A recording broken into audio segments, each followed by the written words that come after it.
Hello guys, this is your friend and we are back with a new fanfic. Which is what if Naruto abandoned his emotions and became Konoha's youngest ANBU assassin? Part 1. And if you enjoy this fanfic then please press the like button and subscribe to my channel for more fanfic like this. And now let's start the fanfic. It was a beautiful afternoon back in the hidden village of Konoha. The sun was starting to disappear when a certain blonde chunin could be seen on the horizon carrying what appeared to be a bloodied black-haired human being, after one of the worst fights both had in years.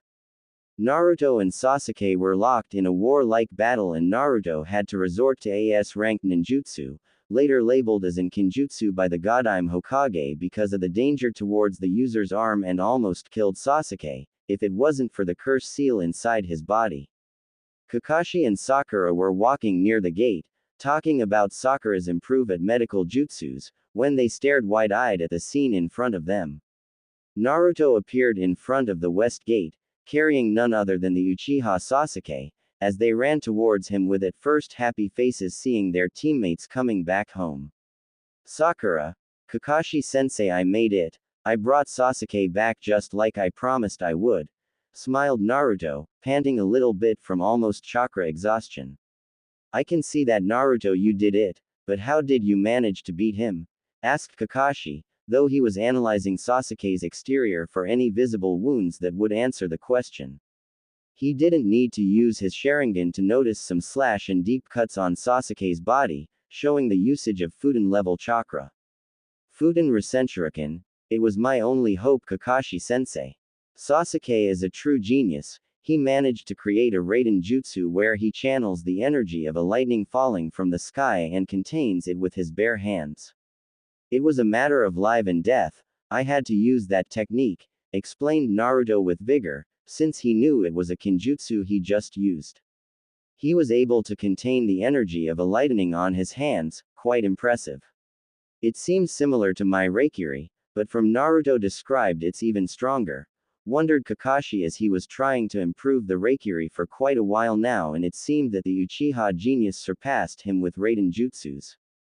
While Kakashi and Naruto were talking about the battle they had, Sakura was examining the young Uchiha and it looked like she was astonished at the damage of his internal organs and bones. It seemed like Sasuke was cut in multiple places and traces of Futen chakra could be sensed near him as if one deadly technique did this to him. Sakura now remembered about a jutsu that Naruto was able to add Futen chakra to the Rasengan making it an S-ranked ninjutsu, declared Kinjutsu by Tsunade because of the fact that damaged the opponent to a cellular level as well as almost dissipated Naruto's arm in the process if it weren't for the Kyuubi's power. Naruto, you baka, what did you do to him? His organs and bones are badly damaged. It's a miracle he's still alive. Tell me, what did you do to him? Demanded Sakura for Naruto to tell her, just so that she could deliver a chakra-infused punch at his face for dare hurting Sasuke-kun like that. I used the same technique that I used at the Akatsuki member Kakusu, called Futen Rasenshuriken, explained Naruto with strangely little concern towards the pink-haired teammate, since he no longer had anything to do with her, except for the fact that she was her teammate. Were you trying to kill him, Naruto? That technique delacerated Kakuzu from what I heard. Why would you resort to something like that unless you wanted to kill him? Right now she was screaming instead of just opening her mouth as well as channeling chakra to her fist so as to just wait for the answer and punch him square in the face. The way I see it, he's alive and the fact that he would have killed me with his Raiden technique had I not used mine, pretty much justifies my choice of action, said Naruto as he got up and now was in a relaxed position while his chakra was being refilled. However, Sakura was far from understanding her teammate's explanation, as her emotions were getting hard to control. The amount of damage to Sasuke's body just set her on edge and she just couldn't believe Naruto would do this much level of damage to their once teammate. You almost killed him with that technique, Naruto. It's a miracle that his body was able to withstand the damage, observed Sakura, while indirectly accusing Naruto on going overboard and try to kill Sasuke by using the disguise of trying to save him. However, Naruto took that hint and became immediately angry. He is alive, goddammit, what else do you want from me, Sakura? He used the 2-level curse seal, used a Raiden jutsu that if it hit me, I would be toasted, and now here you are taking his side like I was the bad guy of the whole situation. In case you don't know, Sasuke already tried to kill me once, this would be his second attempt, had I didn't use my technique, said Naruto, trying to reason with the damn banshee. You did try to kill him. Curse you, Naruto, I'll tell Tsunade-sama about this, you'll be out of shinobi duty. You used a kinjutsu on a fellow shinobi of the leaf. Go ahead, Sakura. Tell her what I did. Tell her that I brought back a nuke nin and not anyone, Konoha, precious Uchiha, and tell her that you threatened a leaf shinobi by channeling chakra through your fist in order to punch me. Sakura, Sasuke is no leaf shinobi, he made that clear when he left. But if you wanted your precious so much, do what you feel like. I'm heading home, I need a shower, said Naruto as he vanished, leaving Kakashi and Sakura carrying a hurt Sasuke towards the Hokage's office. By this time, every villager knew that the demon almost killed the last Uchiha and they were demanding his head on a platter. After a while, two Chunins told Sakura, Naruto and Kakashi that the Hokage needed to talk to them regarding Naruto's S-ranked mission in order to capture Sasuke and if not possible, kill him. At Tsunade's office In the office, there was Tsunade next to Sakura and Shizune asking Naruto to give them the mission report of his mission. Naruto described the mission, more specifically about how he and Sasuke were fighting equally, both using elemental ninjutsu to the extreme when Sasuke transformed to the cursed seal level 2 and started rushing at Naruto with intent to kill. After Naruto managed to kick Sasuke on the stomach, Sasuke went flying, with chakra channeled through his feet. Last, Naruto told that Sasuke used the ultimate Raiden jutsu that focused on actual lightning and would throw at him. So, Naruto used his Fuden Rasenshuriken and won the battle, bringing him back. Tsunade-sama, Naruto should be punished because he tried to kill a fellow Konoha shinobi. He even used a kinjutsu against a fellow shinobi, there is no excuses for such an act, said Sakura, earning deadly stares from Naruto, who by now was cursing himself for all those times in the past when he thought he had a crush on her. Sakura, for all I know, Sasuke is a missing nin, because he ran off Konoha, leaving Naruto no penalty, regarding possible murder intent towards the Uchiha traitor. But Naruto, I see that your Rasenshuriken doesn't hurt your arm anymore. So, since you molded the technique with better control, I'll take the Rasenshuriken from the Kinjutsu scroll, smiled Tsunade, waving Sakura's attempts for her master to punish the blonde for what he did to her Sasuke-kun. Yes, since my chakra control is better, I could do the technique without damaging my arm. However, my arm, while isn't badly injured, it suffered little but present pain. I need to have better chakra control for the technique to work without any danger on my body. Tsunade-sama, began to talk Sakura, but was interrupted from Naruto, who decided that a little facts had to be said to the pink banshee. Sakura, at first I thought you were a nice person, but after this I realized that you're just a stupid fangirl that, even though Sasuke dumped you several times, you still protect him. I expected a lot better coming from you, but I guess I was wrong.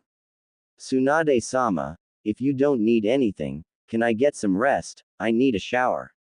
You're dismissed, Naruto, good job, said Tsunade, smiling from the outside and wondering about the ba-chan that Naruto used to call her, which apparently got to her nerves, but now that he didn't say it, she felt like she wanted him to call him ba-chan, well, at least not call her Hokage-sama. When Naruto vanished from sight, Kakashi looked at Sakura with such pity and also shunshine to meet Naruto. With Naruto . Naruto was walking through the village thinking about the fight as well as the look of hatred that the villagers and, surprisingly, some shinobi who worshipped the Uchiha bloodline. Well, they already had that look towards him because of his burden, but such look was filled with hate now, apart from the apathy look from before, when people didn't even consider his existence as one of them. After some pace walking, Naruto's eyes caught a glimpse of sight which long ago managed to get to his heart like no one had done before. They were bright red eyes, which looked like two roses sparkling with beauty. The eyes belonged to none other than the genjutsu mistress of Konoha, Yui Kurenai. For a minute there, Naruto just stared at her like he saw an angel in front of him. Such eyes managed to pierce through his soul and he instantly forgot every piece of negative emotions about Sasuke and Sakura's bickering for a moment. He wished he could look at them forever and just dies happily. Meanwhile, Kakashi had arrived alongside him and witnessed that Naruto was checking Kurenai with some intent look on his face. "Why are you looking at her, Naruto?" "Ah, Kakashi-sensei, I didn't notice you there." "Well, I was just remembering something from my training with Jiraiya-sensei, that's all." "I see. Well, don't look too much at her, Asuma might be jealous." "Why would he be jealous of this? Haven't you know? They are together." "Yeah, since you left to retrieve Sasuke."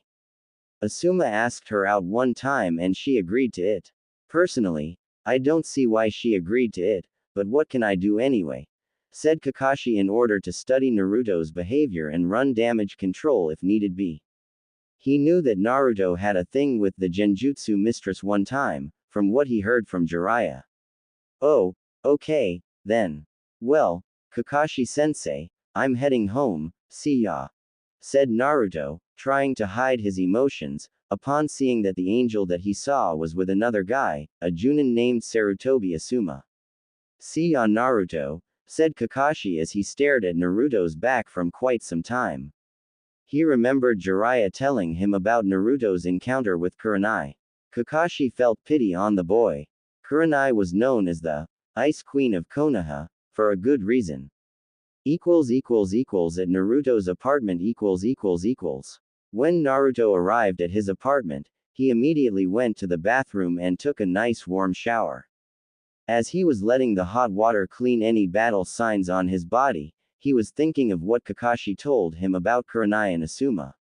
Since no one was looking, he didn't need to hide his emotions anymore and just did what every man in his position did when was cheated. He cried, he sobbed, his angel wasn't his anymore. After shower, he went straight to bed, thinking about Kurenai's decision in being with another person. On the next day . Naruto woke up and started making breakfast when suddenly he heard a knock on the door. When he opened the door, an ANBU was there with a note for him to attend at Tsunade's office right away. Naruto changed his clothes and quickly put his Chunin vest on. In this FIC, Naruto became Chunin at the age of 14, when he was at Kumo, training Fuden Jutsus.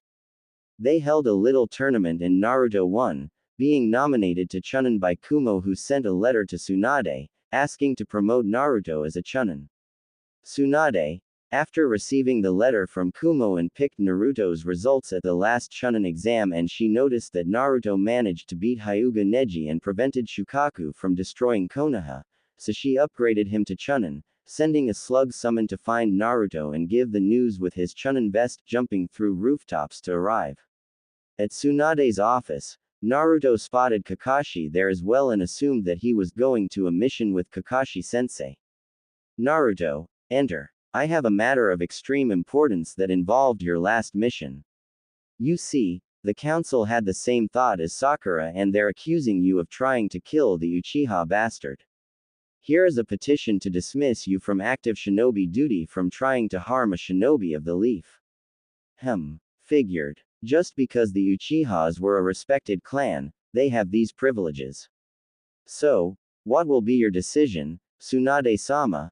asked Naruto, not showing any signs of anger or any negative emotions, much to the dismay and surprise of the blonde Hokage, who was expecting a huge scream of anger coming out of Naruto, maybe even hearing some shouts along the way, but none came.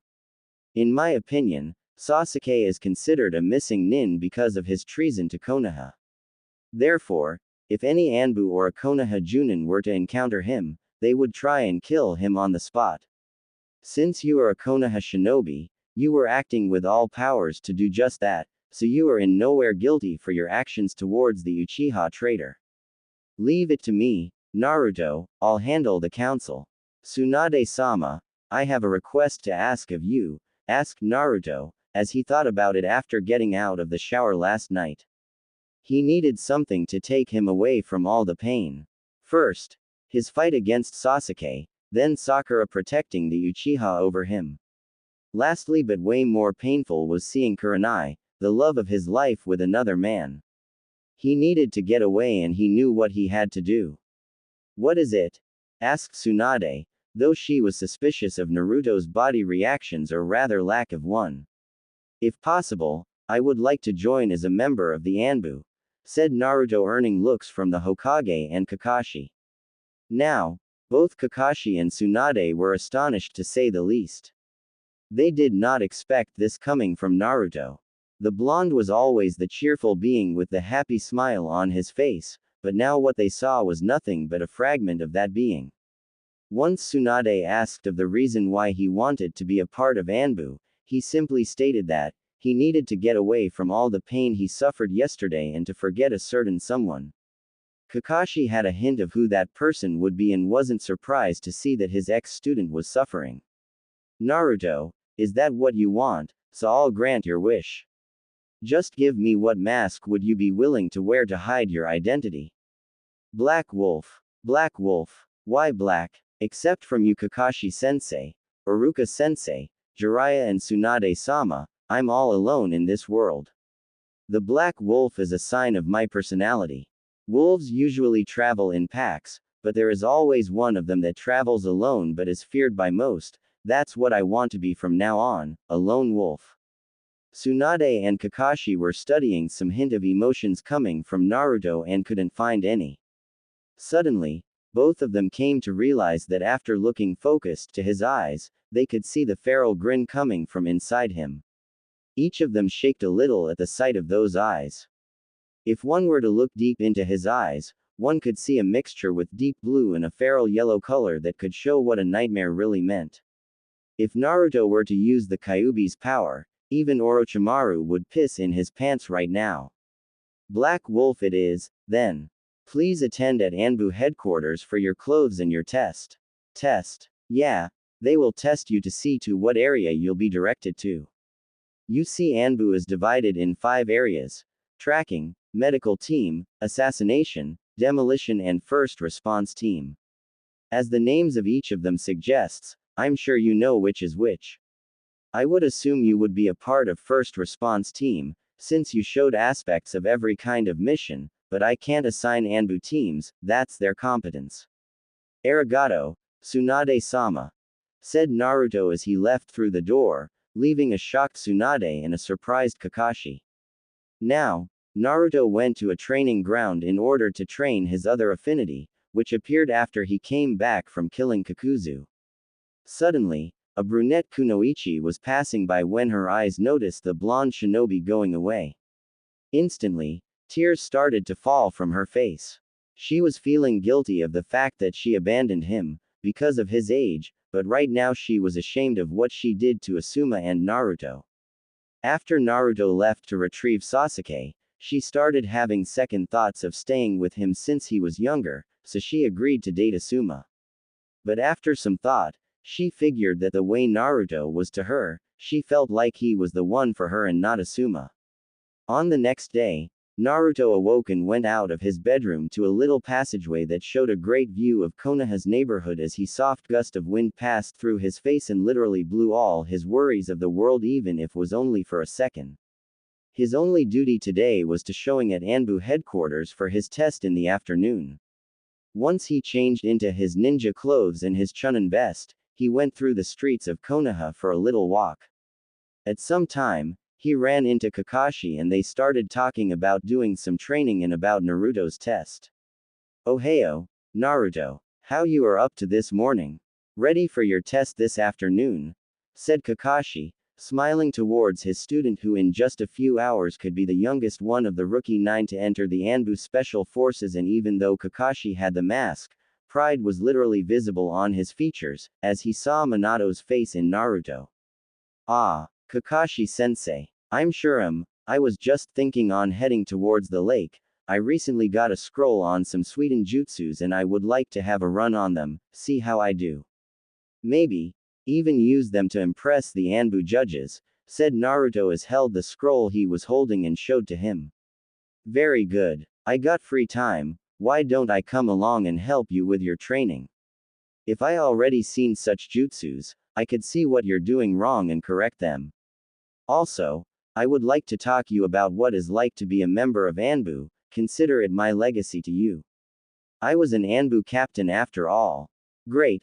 Let's go then, said Naruto as him and Kakashi were tagging along towards the lake, in order to see what are those jutsus Naruto wanted to learn as well as practice them to use at the ANBU's test. So, tell me Naruto. How are you feeling today? Asked Kakashi, earning surprised looks from Naruto, since he didn't know that Kakashi knew about him and the Genjutsu mistress and wondered if his Sharingan was somehow reading his mind as they talked. What do you mean, Kakashi-sensei? I feel good. I'm about to become an ANBU, what's not to be feel good about, said Naruto almost mumbling the rest of the sentence, while looking down at the same time, thinking about the girl who was once his angel here on earth and now she was with another guy. I'm actually hurt that you would think less about my ability to understand emotions, Naruto. Tell me it is about the girl from yesterday, right? The one you were looking at. I could very well see your sadness when I told about her relation with Sarutobi Asuma. It's okay, you can tell me these things if you want to, asked Kakashi, before seeing Naruto's head lift and his eyes were looking directly at Kakashi's, much to his dismay, since he knew sadness when he looked at it and such look wasn't different. Well, I'm sure that Asuma can offer her more than I could, I mean he's her age and all that, how can I compete with someone as experienced as him? Asuma is a powerful Junin while I'm a Chunin wanting to get into ANBU. Between us, she chose him. After some talking about Naruto's feelings and some of Kakashi's experience back in ANBU, they trained the specified jutsus that were on the scroll Naruto picked up. Upon an hour, Naruto mastered the 2 Sweden jutsus on the scroll and just relaxed a little bit near the lake, lost in his thoughts. I thought she loved me, but I guess that's not good enough for her. She is a strong kunoichi, she needs an even stronger shinobi to protect her. Needing to change the subject, Naruto and Kakashi talked about ANBU and some tough missions that Kakashi had to endure while being an ANBU captain. You see, Naruto, at some time in your career, you'll face a lot of death situations in front of you and you know what usually happens to you, when you experience strong emotions. As an ANBU, you need to keep your emotions at bay. ANBU are the elite, ANBU are power, agility, stealth, experienced. But I guess you do just fine with your stamina, power and jutsu arsenal, I believe you'll do just fine. Don't need to worry about me losing to my emotions, Kakashi-sensei, as you may or may not see, I'm not that stupid kid who was always jumping around and saying those inspirational craps all the time. And if you are wondering if I am like this because of Kurenai, you're sadly mistaken. I dropped that mask a few months after leaving with Jiraiya-sama for training. Just how do you think I was able to beat those Kumo shinobis in the first place? Kakashi tried to look deep at his cerulean eyes in order to understand just who was the one talking to him and, by some point he concluded that he was the real Naruto, without his invisible mask of 100 happiness. It wasn't for the fact that he lost his stamina, because Naruto managed to learn 2 high-ranked Sweden jutsus, Sweden Daibafuku no Jutsu 1 and Sweden Suryuden no Jutsu 2 after extensive training time. He was just beginning to understand that even though hopes are what hold a man to purchase his dream, sometimes such man have to face the fact that only hope won't solve anything, sometimes such man have to come in terms with reality and remove some obstacles in his life. Kakashi couldn't say for sure that Naruto forgot about his dream to become Hokage, but he managed to see in Naruto's eyes, that if he wants to become the strongest in the village, he had to take 2 things into consideration, survive and surpass every ninja in the village. Not many ninjas have had the bless to get through these 2 things, and those that managed to do that, would gain the title of Hokage of Konoha 3. After some time, Naruto and Kakashi said their goodbyes. Naruto went to the ANBU headquarters, while Kakashi was heading for the dango shop to have some lunch. At the dango shop, once Kakashi entered the restaurant, his one eye caught a little glimpse of a red-eyed Kunoichi chatting with the snake mistress known as Mitarashi Anko. Both of them became really close friends together with Azuki Yugo, another member of ANBU Special Forces. Yugo was junior ANBU when Kakashi was an ANBU captain. "Ohio, Kurenai-san, Anko-san," said Kakashi as he smiled in a friendly manner, holding his orange book in one hand and greeted the girls with the other, much to the dismay of Anko and Kurenai, since if they could wish for anything was to get rid of the goddamn book which managed to turn every man into a bloody pervert. "Ohio, Kakashi," said both of them in unison, but never taking their eyes of the book on Kakashi's hands. "So, Kakashi, what have you done today so far?" "Oh, not much. I just talked to a blonde friend of mine in the morning and gave him some pointers about Suiten jutsus," Kakashi said, leaning over to see any reaction out of Kurenai, with the word blonde being successful, and continued talking. "Anyway, I just came by to grab something to eat and then I'll be on my way." After Kakashi disappeared with his dango order, Kurenai and Anko returned with the talking. "So, Kurenai, does Kakashi knows any blonde ninja, because I certainly don't recall on any shinobi that had blonde hair. The last one was the Yondaime and he passed away like 15 years ago." "Beats me, Anko-chan," she lied, since she knew exactly who Kakashi's friend was, and sadness came apparent on her face which didn't get unnoticed by Anko. "Kurenai-chan, what's wrong? Is about Kakashi's blonde friend. Do you know who is this guy Kakashi's talking about?" asked Anko as Kurenai could just nod, showing Anko that she knew who he was and answered only his name and nothing more, leaving. "Uzumaki Naruto," said Kurenai, looking down just as thoughts rushed her head with images of the blonde smiling upon her, showing such deep blue eyes as well.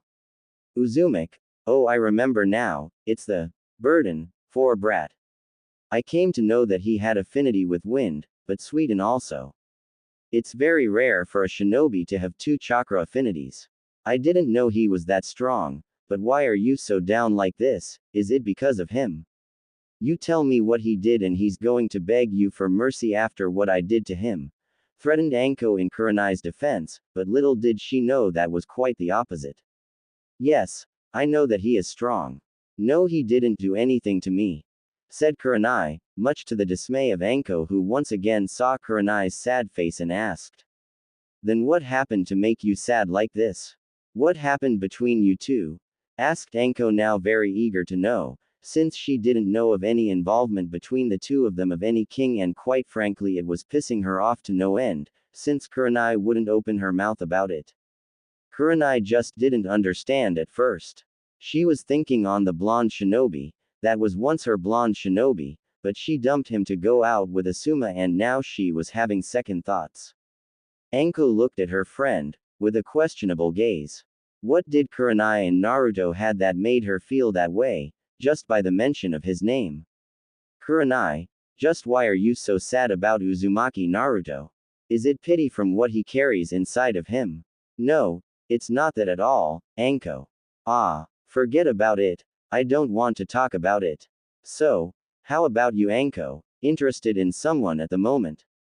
"Oh, no, my friend, you're not getting out of this so easily. I want to know what happened between you and Naruto to make you feel bad just by hearing his name."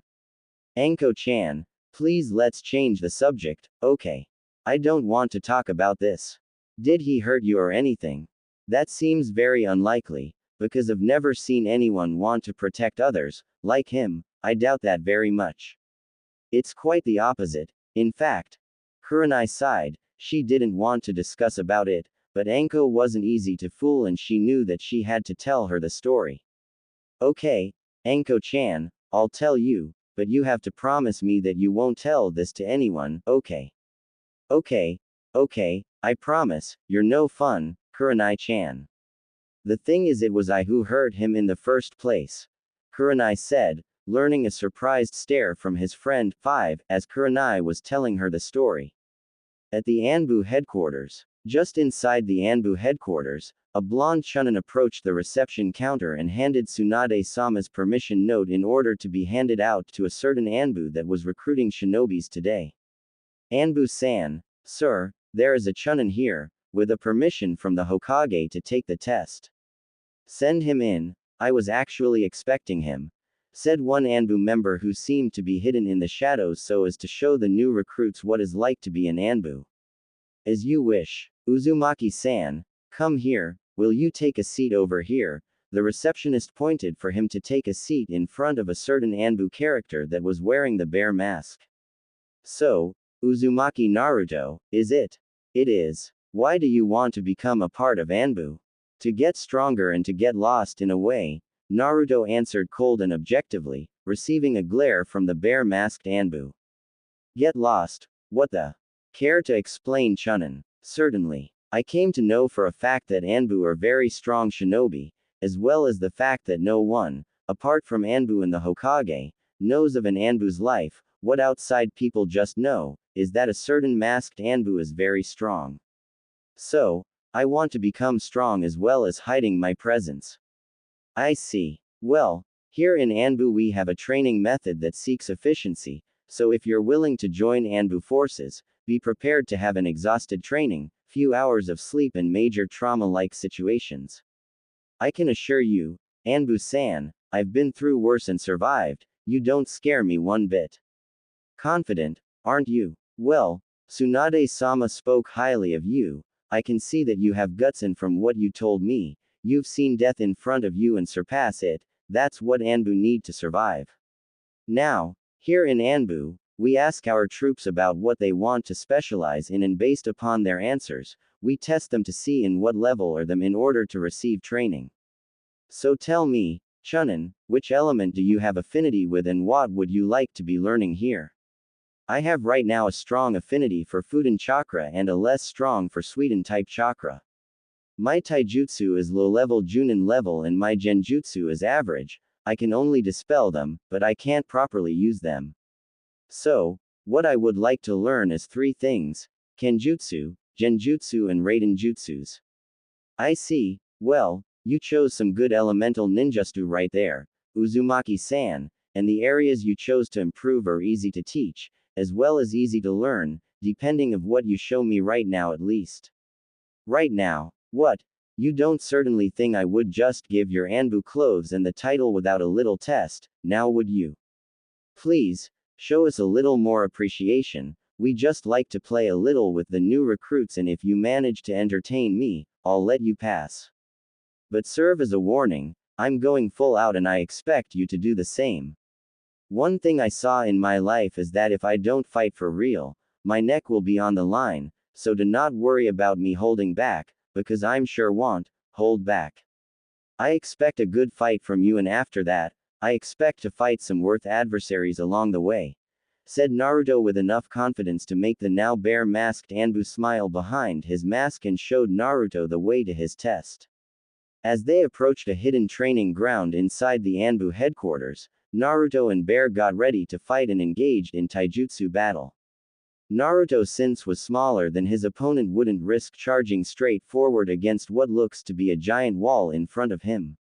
While Naruto and the bear ANBU was fighting a little taijutsu match, some high-leveled ANBUs were watching the entire thing behind a double-layered glass, along with the Godime. After a while, Naruto and the bear ANBU were fighting only with punks and kicks, in order to see Naruto's movements as well as sense of battle. Naruto assumed a position and waited for the ANBU to charge, only to evade the ANBU's punch quickly using his arm in a way as to move the direction of the punch so as to get past him, protecting the entire body from being hit by ANBU's attacks, sending a fast low kick, making the ANBU almost drop to the ground, if it weren't from the man's agility. After that, Naruto came charging with a sequence of low and high punches being defended by the ANBU, while his legs were trying to reach Naruto's, but to no avail since Naruto were protecting those as well, earning some average grades from the ANBUs watching the fight. Very good fighting, Uzumaki-san. A couple more experience is needed, but you've got some powerful attacks there, as well as defensive techniques. Now, for the ninjutsu part, let's fight only using jutsus, then. Okay, then. Begin, said the ANBU, making some hand seals, screaming Kaden Gokyaku no Jutsu 6 as he launched a huge fireball towards Naruto, who channeled chakra through his feet, jumping with great speed, as well as making his own set of hand seals. Fuden Daitapa no Jutsu 7. With that, Naruto sent a strong gust of wind towards the ANBU, who forced some chakra through his feet in order to hold his body to the floor as long as he could, in hope to avoid the jutsu. Sensing that the wind was strong enough to make him lose his grip, he lost the battle and was sent flying, before gaining balance and landing on his feet. Quickly getting up, the ANBU throw a couple of shurikens while doing hand seals, Cage Shuriken no Jutsu. As Naruto saw the two shurikens multiplicate to 20, he threw two kunais as well, doing some hand seals and screamed Cage Kunai no Jutsu, using as a diversion. While the kunais and shurikens were equally matched in number, a lot of weapons could be seen on the ground, but when the ANBU went to look for his opponent, he was long gone, hiding his chakra in order to wait for the right moment. Naruto, no, 5 Narutos rounded the ANBU as he made Cage Bunshin no Jutsu. Meanwhile, the bear ANBU was cursing behind his mask.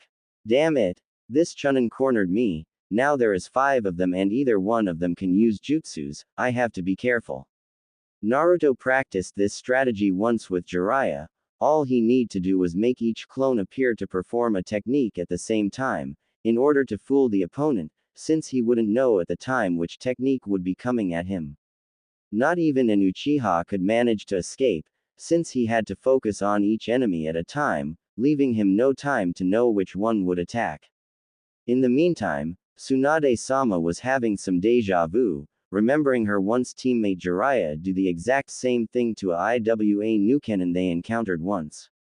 Well, it seems like Naruto learned that from our perverted Sannin after all, Tsunade said, much to the dismay of those present around her. Tsunade-sama, just what is he doing? Just watch. Naruto is cornering the ANBU with 5 Cage Bunshins. Each Naruto is going to perform a jutsu in order for the ANBU to get confused. You see, he has to attend to probabilities. Since Naruto has enough chakra for each clone to use, he can either make them release all jutsus at once, or fool the opponent, since he won't know which one is going to attack. That's brilliant, Hokage-sama, you said he learned from Jiraiya-sama. This Chunin is very interesting. Back at Naruto's fight, each of the clones were making different jutsus, scaring the ANBU a lot, since he knew he could receive all 5 of the jutsus.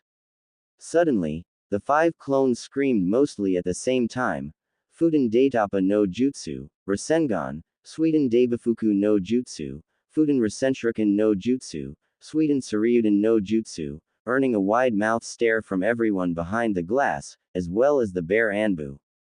You can stop now, Uzumaki Naruto, you've passed the test. Congratulations, said the bear ANBU, merely able to hold his composure at the display of Naruto's abilities with high-level jutsus, and the fact that he wasn't even tired yet, proved that his stamina and chakra capacity were something to call on. Thank you, ANBU-san, I'm quite honored to be a part of ANBU forces, said Naruto, politely bowing at his once opponent and now coworker. You earned it. Now, as you can see here, your supplies are on top of that table over there. You'll have the standard ANBU uniform and a katana, since every ANBU has one. Now, we have 2 choices of katanas. Since you have Fuden chakra affinity, you can choose a katana which steel was forged in order to channel the wind chakra and make your sword not only sharper but also much stronger. All have the Fuden katana. Very well. So, you can change over there. Go and return for your nomination by the Godime-sama as a new member of ANBU forces. Understood. In nothing but a minute, Naruto appeared back in the room with his ANBU gear all settled, now standing before the bear ANBU, Tsunade-sama, ex-ANBU Black Ops Hatake Kakashi and a few other ANBUs. Why, I'm not surprised to see you here, Kakashi-sensei, said Naruto as he managed to take a glimpse of Kakashi reading his book at the corner of his eyes. Do you really think I wouldn't be here to see one of my students become a part of the elite troupe of Konoha? I knew you were going to pass, Naruto, and you sure did. Congratulations. Thanks, Kakashi-sensei. Uzumaki Naruto, put on your mask and come forward, Tsunade ordered Naruto. Hi, Hokage-sama. When Naruto put his black wolf mask, many ANBUs stopped what they were doing and turned to notice their new addition to the group. As he walked towards Tsunade, he turned to acknowledge the surprising stares given by his now fellow coworkers. Surprisingly, a cat-masked ANBU was watching the sudden change at the new ANBU, before and after Naruto put his mask on.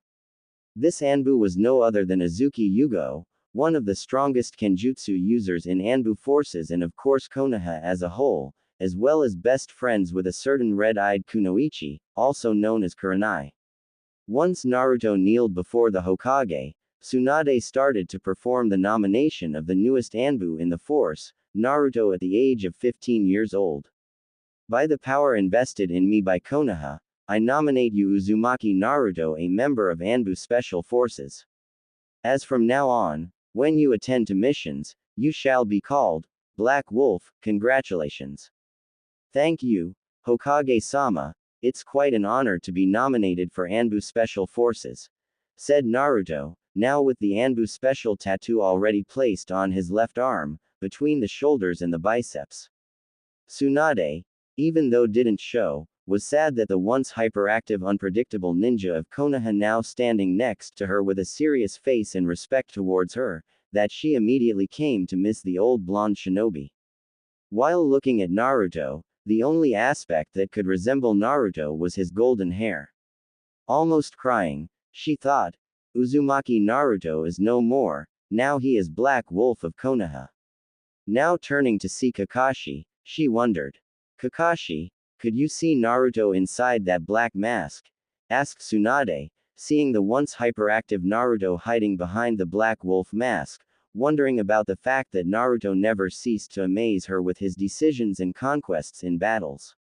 I'm afraid not, Hokage-sama, the Uzumaki Naruto you know no longer exists. How can you tell? Asked Tsunade, surprised by what the lazy Junin said to her about Naruto's true self. You see, this is the real Uzumaki Naruto, Hokage-sama. The one you meet was only a mask he wore, so people could forget what he carries even if it were for a little bit. Do you think Minato did well by doing this to his son? I understand that he did it to save Konoha, but he doomed his son to carry that much of a burden. You know, Kakashi, at some level, I can't seem to decide whether the Yondaime chose wisely by putting his son to this never-ending battle. Even though Naruto changed a lot, he still vows to protect the ones he came to love. It was his decision to turn to ANBU, not only because he wants to be strong and well disappear, he did it to prevent anyone from Konoha to suffer because of the burden he was chosen to carry by the Yondaime. Somehow, he took the entire responsibility regarding Kyuubi only to himself, but there is something else. There is more, explained Kakashi. Konoha's Genjutsu mistress. What does Kurenai have to do with? It was all Tsunade managed to say, until she remembered Jiraiya saying about his relationship with the red-eyed kunoichi. In spite of the burden that he carries, he also suffered deeply when he returned from bringing back Sasuke only to see his beloved dating Sarutobi Asuma. Just how much beating can he take and just be able to sleep at night? I already lost count. Kakashi, just who is he? Kakashi just answered short and painful. He is Konoha's Black Wolf. Hi. At Naruto's apartment. Once Naruto went to his apartment, Kakashi went to his and Tsunade went to her office, feeling pity on the new appointed ANBU. I don't think I could even hear his story that I would become insane. I can't imagine what's passing on your mind. Now, Naruto, you're so close to us, yet you're further than before. What happened to you? I actually miss your old foolish self, you little brat. Muttered Tsunade, holding tears from remembering Naruto when he put the ANBU mask on. It was like the old one vanished from sight and a new one appeared, stronger, wise, experienced, determined Black Wolf of Konoha. Back at the Dango shop. Because of the issue they were discussing, it seemed that time was inexistent, when Kurenai finished telling her story with Naruto to her friend. I can understand why you were crying, Kurenai-chan, concluded Anko. Hi, and every time I see him or hear anything about him, my heart literally stops beating, I can't breathe for a while and my tears are just consequence of the entire thing. Kurenai-chan, what are your feelings towards the blonde? I'm in love with him, Anko-chan. Kurenai promptly answered, earning a look from Anko-chan which leads Anki thinking. How could you do this, Naruto? You of all people managed to melt the Ice Queen of Konoha. More than Asuma? Asked Anko, already knowing that her friend's relationship wasn't going to last very long. Asuma is a nice guy and all, but what I saw inside Naruto's eyes that day was indescribable, Anko-chan. When I look at Asuma, it's not the same thing. So, what you're going to do, then? I can't stay with Asuma, knowing I'm in love with someone else, Anko-chan, I would just fool him and I don't want that. Even though Kurenai loved Naruto, she couldn't bring to herself to actually hurt someone else's feelings like she did with Naruto. So you're breaking up with Asuma? Actually Anko was never too thrilled about her friends choosing on dates. Asuma sure was a nice guy and all but she knew that he wasn't any good for her. Asuma, a chain smoker, was a brute guy and was no use to be dating material, at least not to Kurenai's standard, but the way she and Naruto met, Anko just saw the blonde Chunin in a new light. I never should have dumped Naruto, Anko-chan, now I have to talk to Asuma in a way that he don't get hurt. Just do what your heart and intuition tells you, my friend. If Naruto is what you want, then you shall get him. Thanks, Anko-chan. Well, it's getting late and I should wake up early tomorrow to meet with my team, so I'm going to take a quick shower to brush off things. Do that, I'll head home as well. I have to be prepared for tomorrow. An ANBU force captured some missing nin this morning and they are arriving tomorrow. Me and Ibiki will have to interrogate them a little bit, it will be fun. It's been a while since we had a bunch of missing nins to play with. Same old Anko. Well, good luck with the interrogation thing. With that, both shunshine to their own apartments to call the day.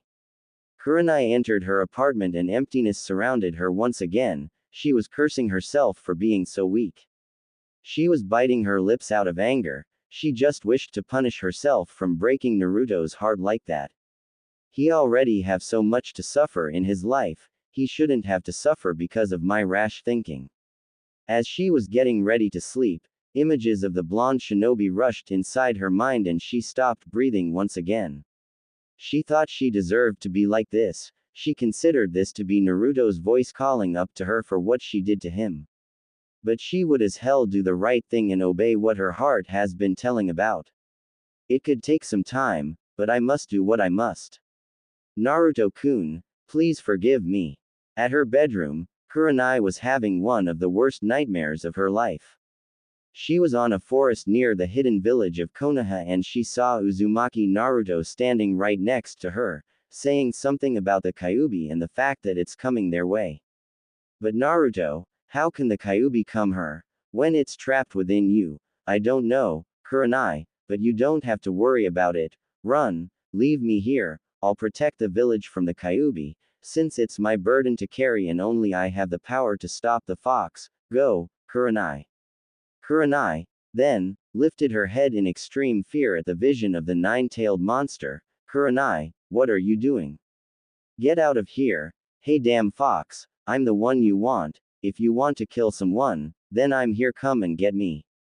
Once said that, Naruto vanished and the Kyuubi started following him, just for her to see a flash and the two were gone. When she was crying her hearts out, she turned to listen Naruto screaming out of nowhere, just remember that I'll always love you, Red Rose. Instantly, when the sun appeared through her face, she woke up and screamed his name repeatedly, not realizing that she was having a nightmare. Right there, she knew that she had to do, actually two things.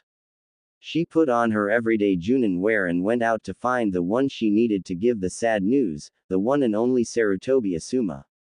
Suddenly, She got a glimpse at the tall beard man in front of her and called him Asuma, Asuma, screamed Kurenai like a mad woman, while thinking how to tell him what she intended to, without hurting his feelings, or if so, don't hurt him too much. Kurenai was thinking if Asuma was the same way inside as he was outside. Outside he was a brute force man, the barbarian type, but how he was on the inside, is what she was worrying about, since the news that she was about to tell him wouldn't be pretty. Kurenai, where's the fire? Said Asuma, actually worried about the red-eyed Kunoichi. Kurenai was very subtle, never taking to express much of herself in public like she was now. There was a reason for her reputation as the Ice Queen of Konoha, and she pretty much gave credit to her reputation. Ever since they began dating, there was always something that drove her away of things, like a wrong choice who wouldn't go away, her conscience tormenting her mind for something that he couldn't understand, but he damn well knew there was something wrong with her, especially today. Asuma, I need to talk to you. Simple and to the point. Kurenai pondered about how to tell the guy, have a conversation first and then tell him or spell it out and hope that he didn't take it bad from being dumped by the red-eyed Junin. She decided to just tell him and see what happened. Okay. Not here, come, said Kurenai, as she hopped through rooftops heading for an empty training ground. Asuma, for his part, had completely lost any hope of trying to guess what Kurenai wanted to tell him about.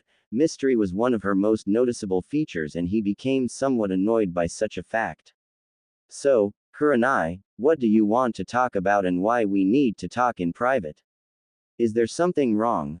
Asked Asuma in a cool way, while taking a cigarette out and light it in his mouth, fulfilling his nasty habit, which by the way was his way of coping with things he saw along the way of his shinobi life. Kakashi read ICHA books, Anko and Ibiki torture missing nins for such a thing, bunch of sadists, and Asuma smoked. Asuma, first I want you to promise that you're not going to hate me or misjudge for what I'm about to say. Okay, said Kurenai, making the bared smoker now more worried, since with Kurenai, all could be expected. Little did he know that what he was about to hear would make drop his cigarette on the ground. As the couple seemed to be talking with each other, Kakashi was passing by, obviously reading the new book Naruto handed to him called Ika Ika Tactics. He was giggling like a maniac when his eyes caught Asuma and Kurenai talking about something, and from both their looks, things looked pretty serious. Now, back to the couple, Kurenai was now debating inside her head about how to put it.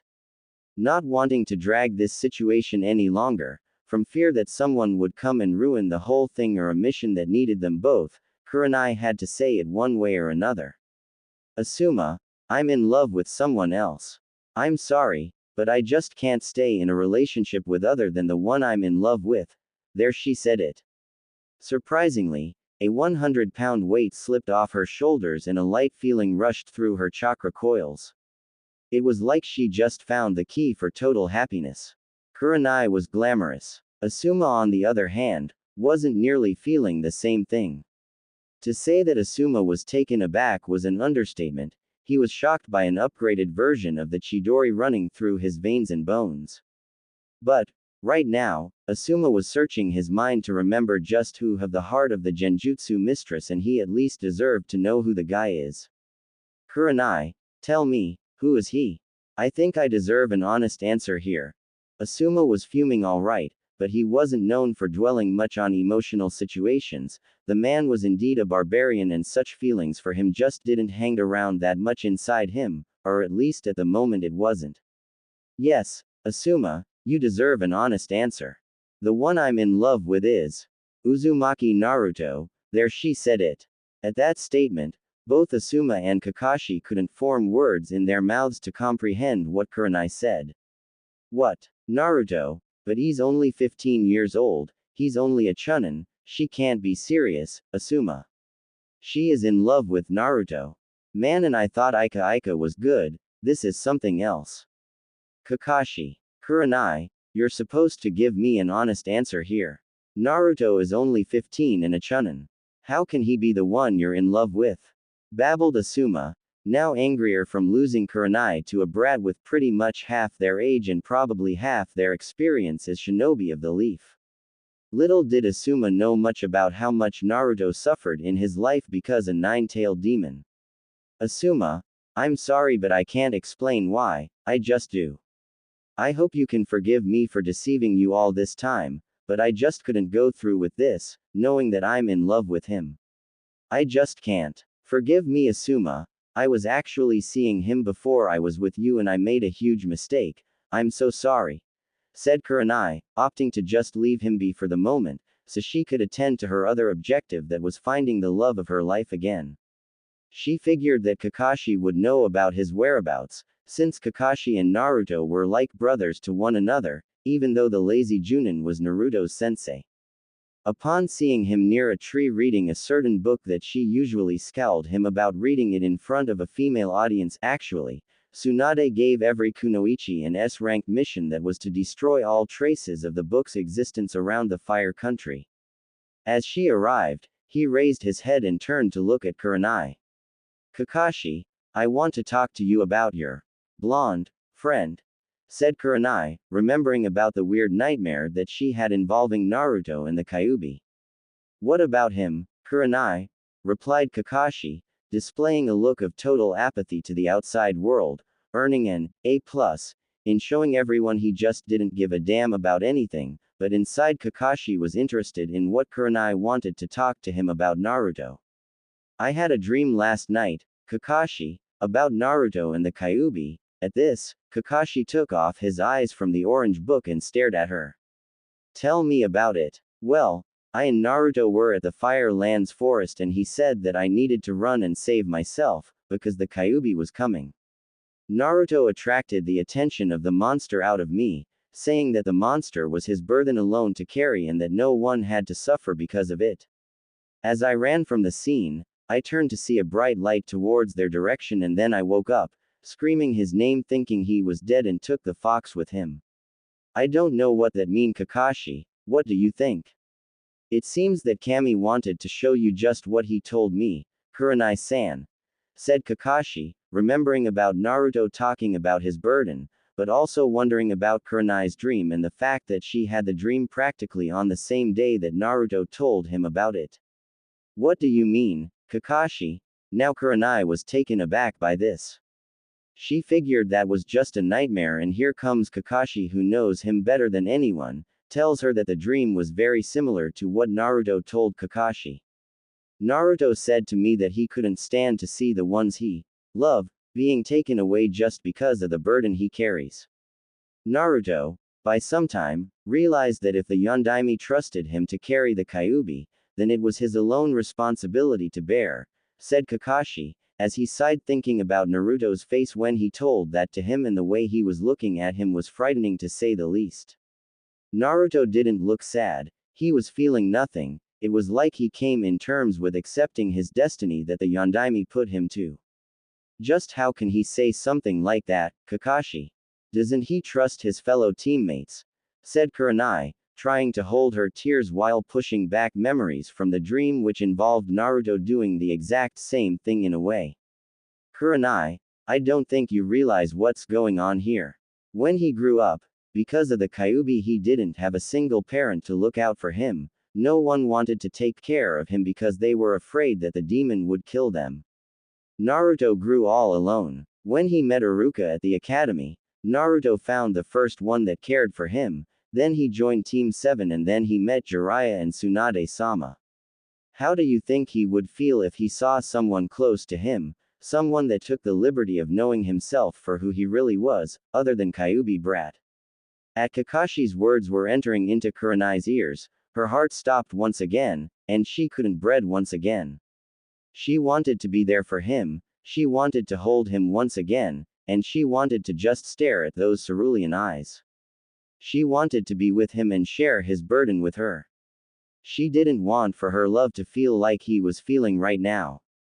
Kakashi, please, you are the one that he considers the most, you've got to tell me where he is, I need to find him, please, pleaded Kurenai, much to Kakashi's surprise, since even though she said that she was in love with Naruto, she wasn't exactly displaying it until now. Kurenai, I'm sorry to say that Naruto's whereabouts is no longer a common knowledge. What do you mean by that?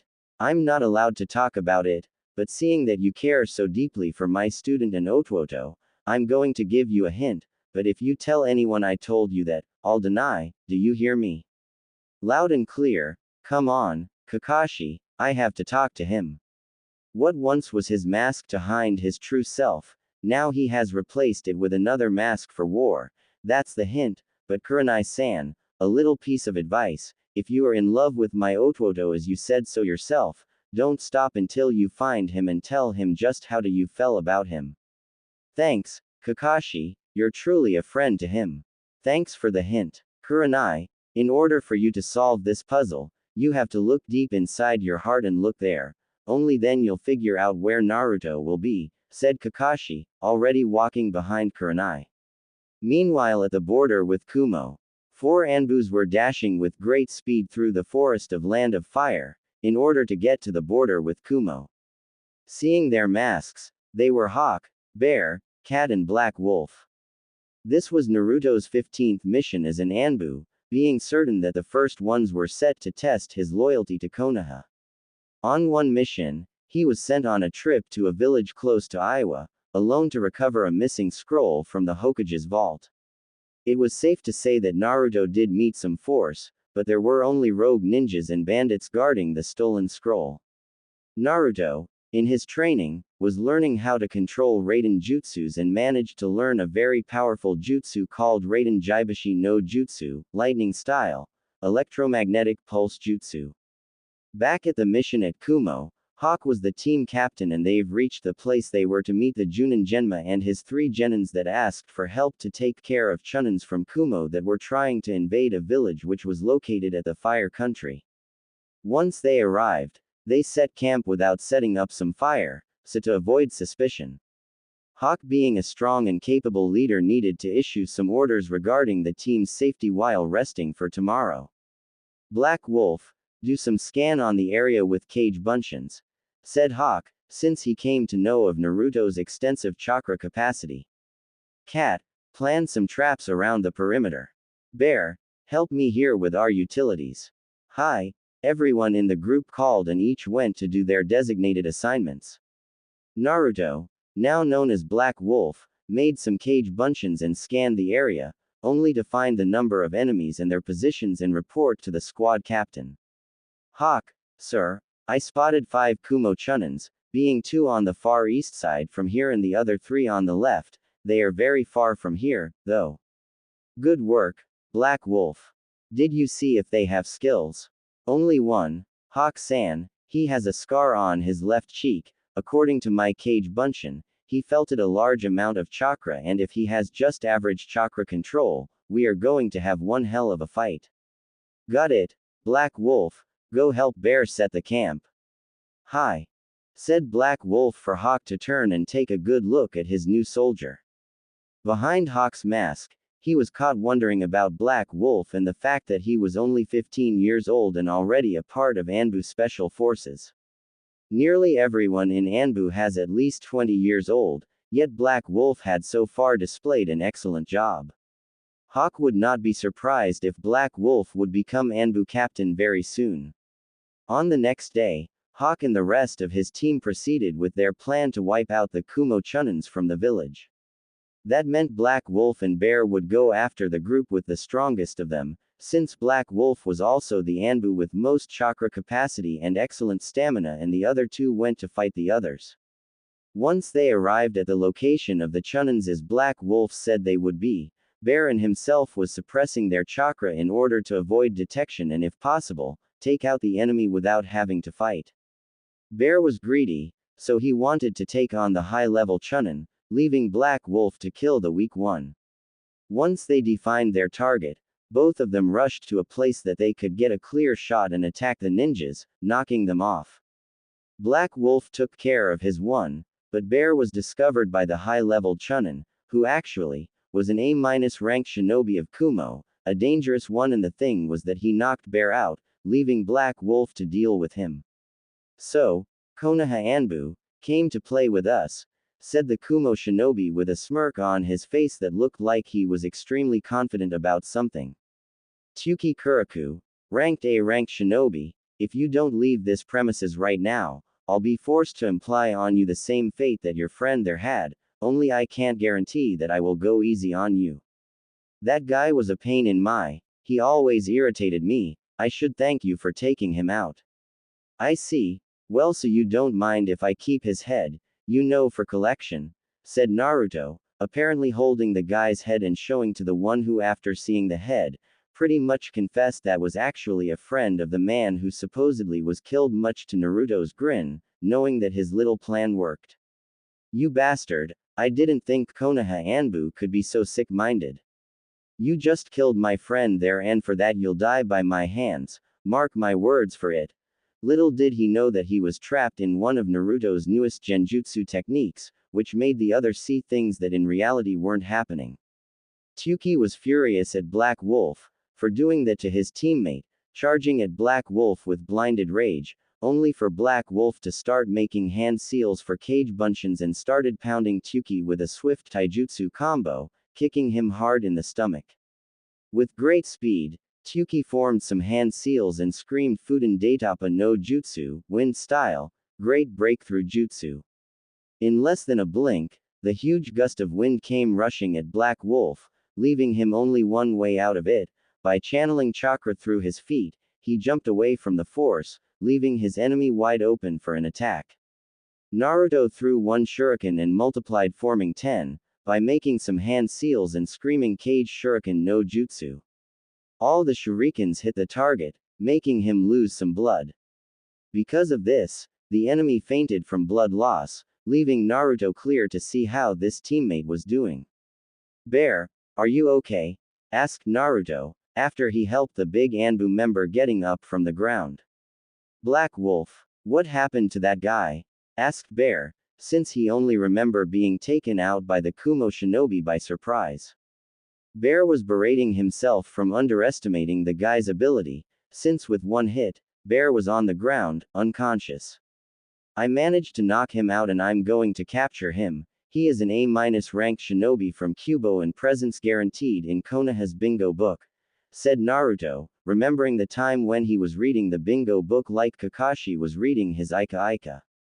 Good, then, while you do this, where is the other one? I'm going to pick him up for questioning. He is next to that house over there, knocked out on the ground. Could you tie him up for us? Hawk and Cat must be here anytime now. Got it. I'll do it. Just as Naruto were tying Tsuki, Hawk arrived with Cat with his captures and requested report.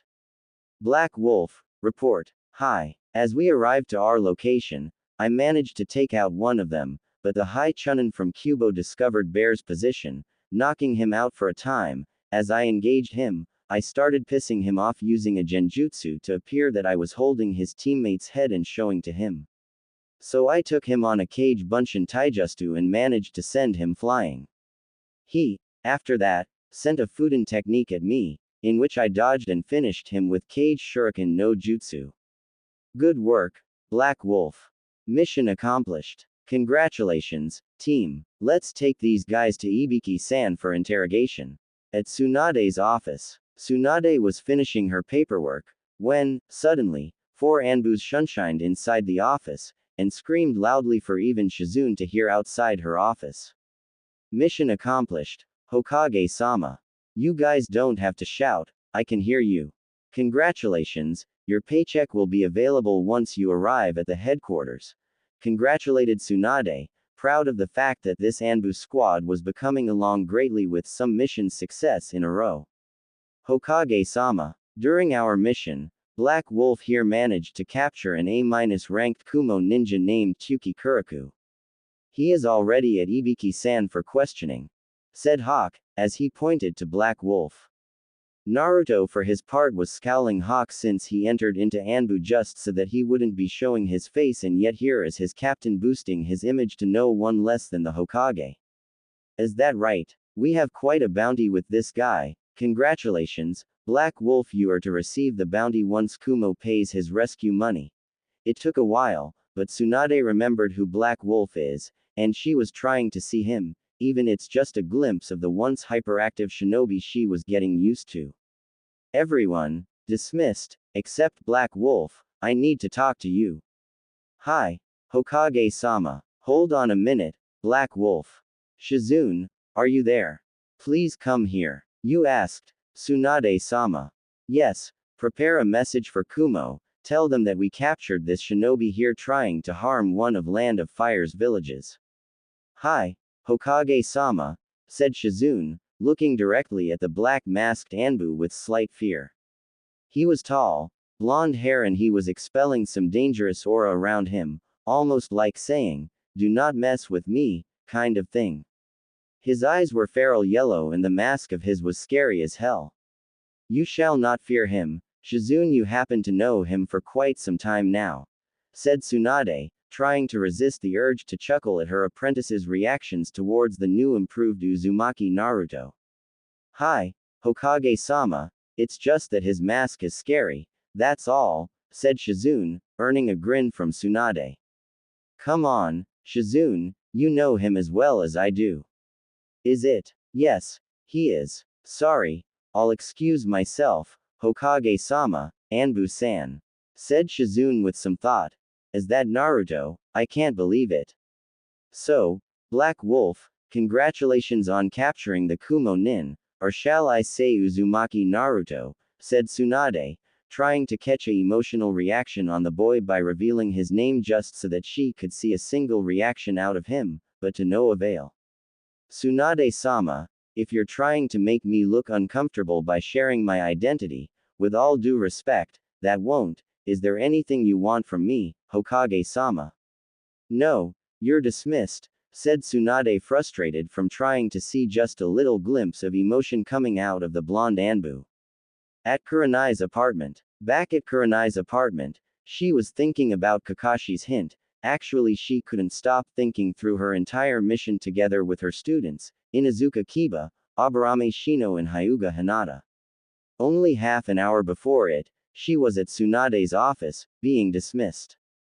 By the time her team were leaving the administration building, they heard an ANBU squad returning from some mission and screaming something about mission accomplished and a certain Black Wolf that managed to capture an A-ranked Kumo Nin.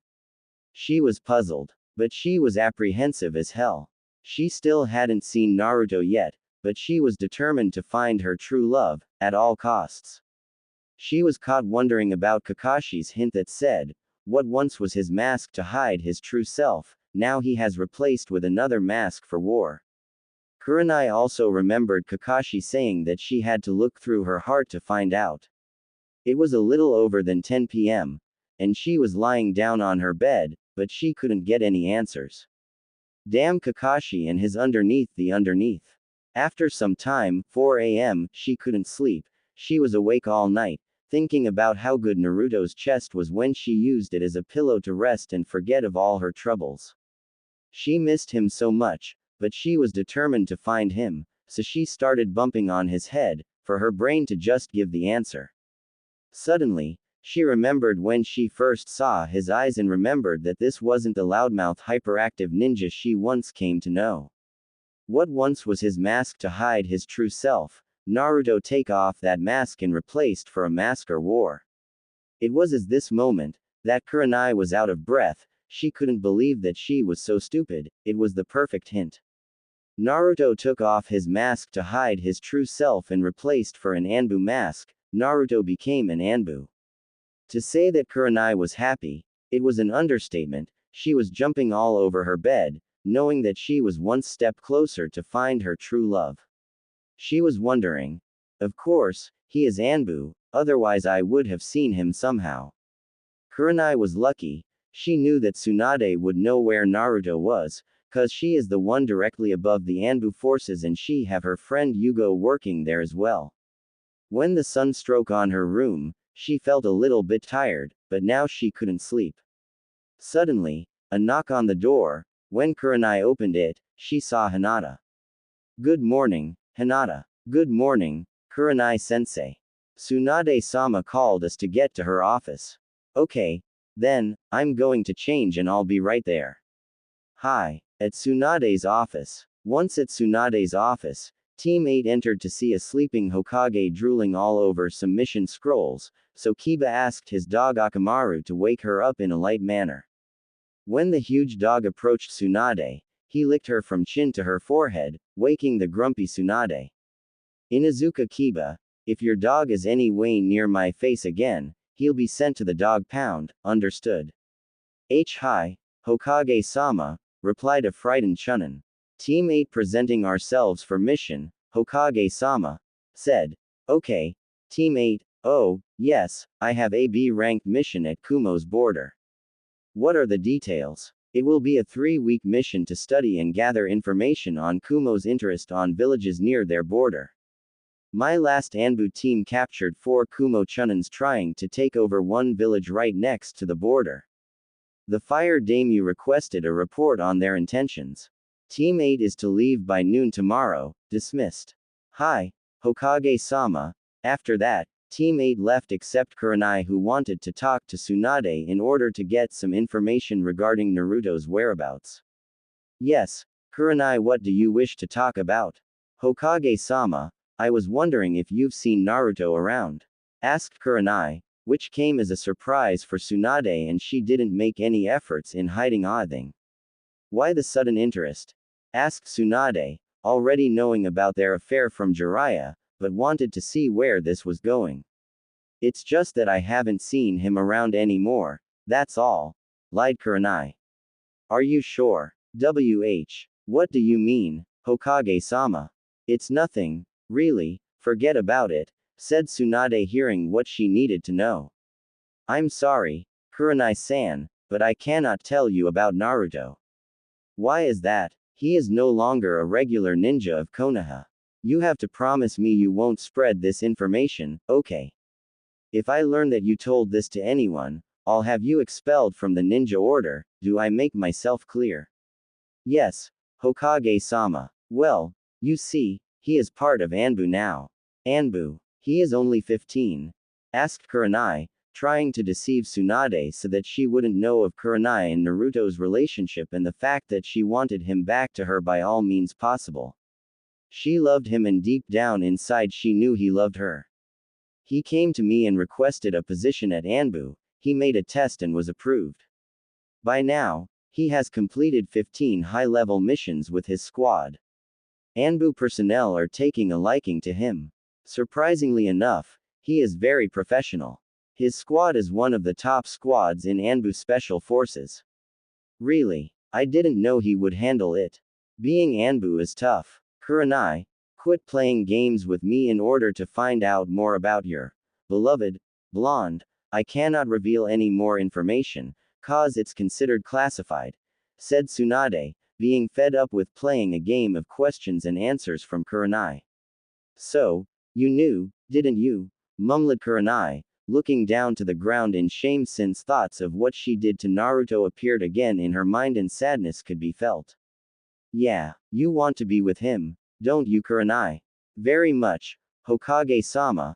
I think I'm in love with him, said Kurenai, earning a wide-eyed look from Tsunade, who right now was screaming inside her head. What? How? Wow, Naruto, you managed to melt the heart of the Ice Queen of Konoha. Tsunade couldn't form words as she was paralyzed. Hokage-sama, are you okay? Asked Kurenai, somewhat afraid to know about Tsunade's opinion on the matter, since the Hokage was like a mother figure to Naruto. Oh, I'm fine, Kurenai-san, do not worry about him, you'll find him eventually. Now, I believe your team have a mission to complete. Hi, thank you, Hokage-sama, said Kurenai, as she bowed and left the room, leaving a wondering Tsunade. My god, Naruto, you're full of surprises, aren't you? You just can't get enough of changing people for the good, I mean.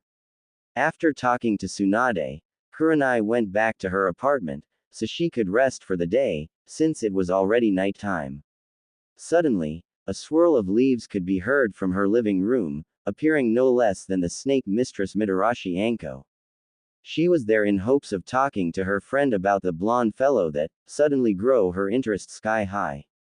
Anko was still dazed by the fact the one known as Ice Queen of Konoha was falling in love with a supposedly young but also good-looking Chunin.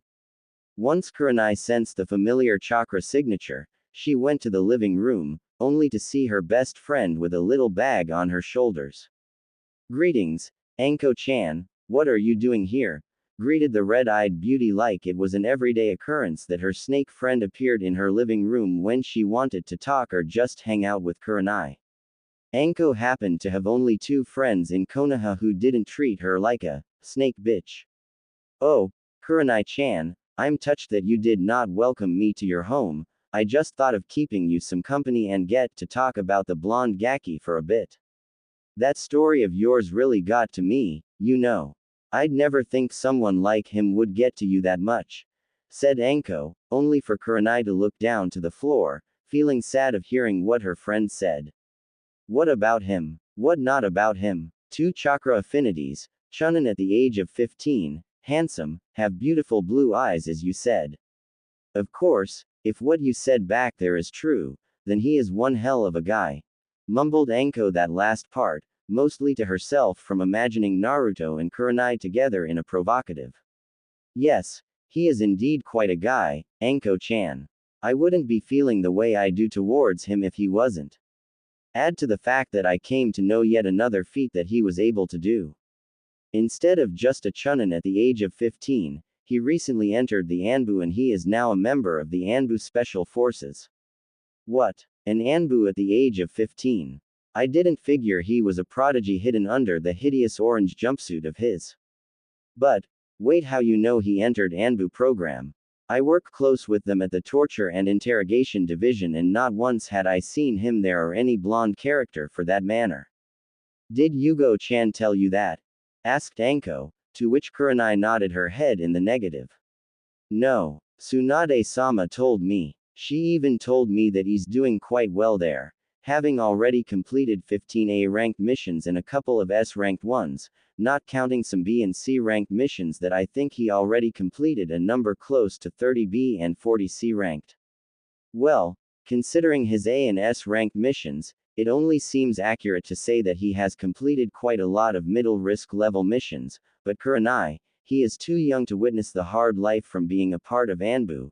Trust me, I've been there," said Anko, showing some concern on the boy's mental stability, clearly not considering just who Naruto is in the first place and the fact that he faced worse than being an ANBU since the day he was born. "Anko-chan, if even the Kyuubi no Yoko doesn't scare him, what makes you think that any other event would scare him at all? Besides, I'm quite certain that he might be with Yugo as partners and she is one hell of a kunoichi. She might be there making sure he was alright. I don't know, Kurenai-chan, it wouldn't seem like that if Naruto is what the rumors have led to believe. I'm sure that Yugo is strong for sure, but Naruto sure wouldn't need any help from her. More likely, he would end up helping her getting out of tough situations. Because of the monster inside him, Naruto knows no chakra exhaustion, no needing to be at the hospital for more than a day. Yugo-chan is one of the best ANBU there is in headquarters, but she cannot hold as long as Naruto in a fight.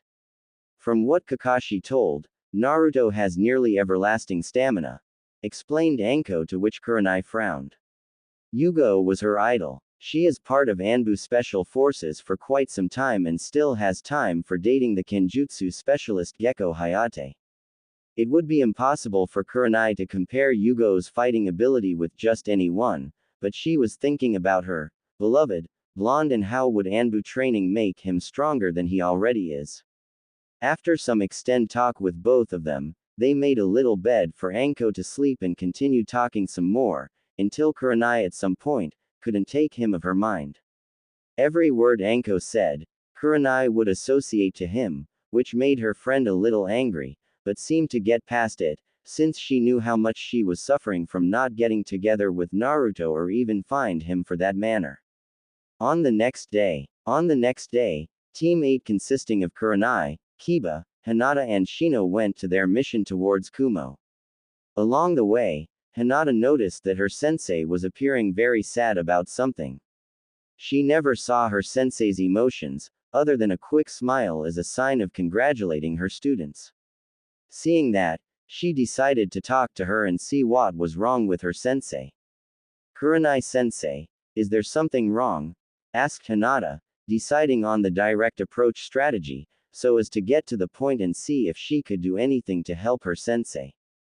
For some time, now Hinata lost that shyness around people, and after the Chunin exams when she was promoted, she was able to show everyone that the once Hyuga Hinata was gone and she would be stronger. "What do you mean, Hinata?" Kurenai, for her part, was trying not to show depressed or any emotions rather than the normal smile, and on occasions praising on her students' abilities to a certain degree, but at hearing Hinata's out-of-the-blue question, she was cursing herself from doing the exact opposite from what she intended. "It's nothing. I just turned to look at you and you were looking down for some reason and I wanted to know if you were fine." "Oh, sorry. Sensei, you can tell me, why are you sad?" "I'm just sad because I'll be leaving the village for quite some time and my search would have to be interrupted." "Search? Search for what?" "Oh, it's nothing, Hinata. He will be here when I return, right?" Kurenai faked smiled and also smacked her forehead for mentioning the he in the sentence, making an open statement that Kurenai was dating someone. "He? You never told me you had a boyfriend in Konoha, Kurenai-sensei." "Oh, he isn't my..." Kurenai couldn't finish this sentence. Sure, she wanted more than anything for Naruto to be her boyfriend, but she was considering his feelings, since she didn't considered before, when going out with Asuma. Hinata saw for the first time those sad ruby eyes and pity her. She was suffering because she was having feelings towards this guy and then she had to leave him and go to their mission. So she dropped their talk and started studying their surroundings, as well as grasp the mission details with her sensei. At night on Konoha's border. It was already night time in the middle of the Land of Fire's dense forest, and a certain black wolf-masked ANBU could be seen patrolling the area. A few days back, he volunteered for some border patrol at night, at least 3 days a week. Deciding to wait a little bit, he sat on a fallen log. So far, his new choice of lifestyle has taken him to higher levels of experience as well as fighting.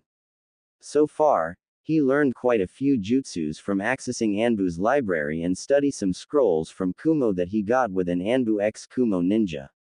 Needless to say, that Naruto also learned some Futen and Raiden jutsus, since Kumo rely on both these element jutsus.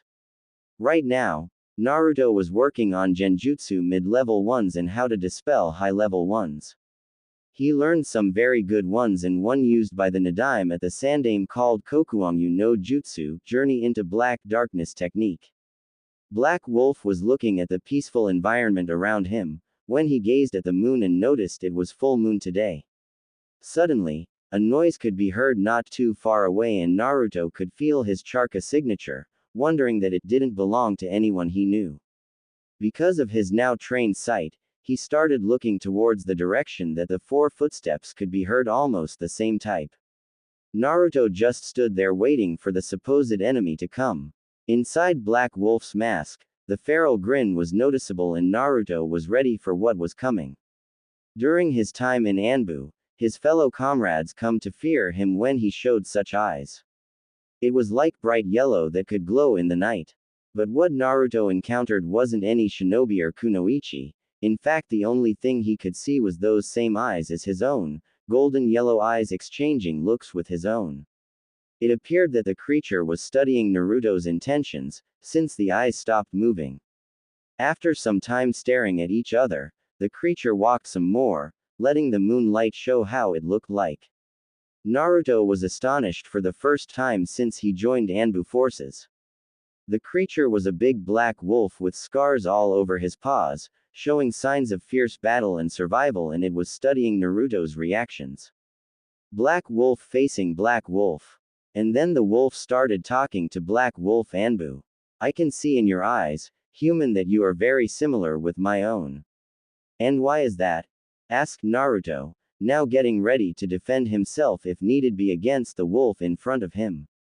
"Your eyes show the same thing as mine, feral determination.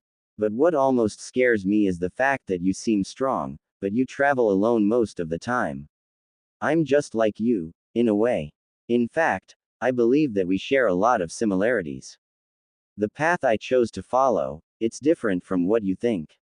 A wolf always travels in packs, as kind of attacking in group or having at last someone to protect you. I chose to be a lone wolf, a being that's not afraid of fighting alone or cornered against the wall by being outnumbered. I see. Very interesting. Your ideals are similar to my own. But to think that you aren't the only lone wolf in this area. Can you see anyone here that resembles myself, human? No, I cannot see and I cannot sense any presence other than us. So, you see I'm a lone wolf, too. I was expelled from the wolf clan a few months ago and since then, I travel alone, fight alone and win alone. Now that you say, I do resemble you, AHHM, do you have a name, wolf? The name is Ace. Ace. Mine is Black Wolf ANBU Uzumaki Naruto. At first, when I saw you from quite a distance, somehow, I could feel your feral aura, it was like it was calling me somehow. You're quite a human, Naruto-san, it's been a while since I meet one like you, how old are you? Does it matter? No, not much, I have 200 years old and I'm still young enough to put fear at those who come near, just by showing my feral grin. Well, since you told your age, it would be rude of me, not to tell my age, wouldn't it? I'm afraid so. Okay, I'll turn 16 next week. Still too young, I see. It wouldn't be wise of you to underestimate your enemy, just because of his age, you know. You show quite potential, Naruto-san.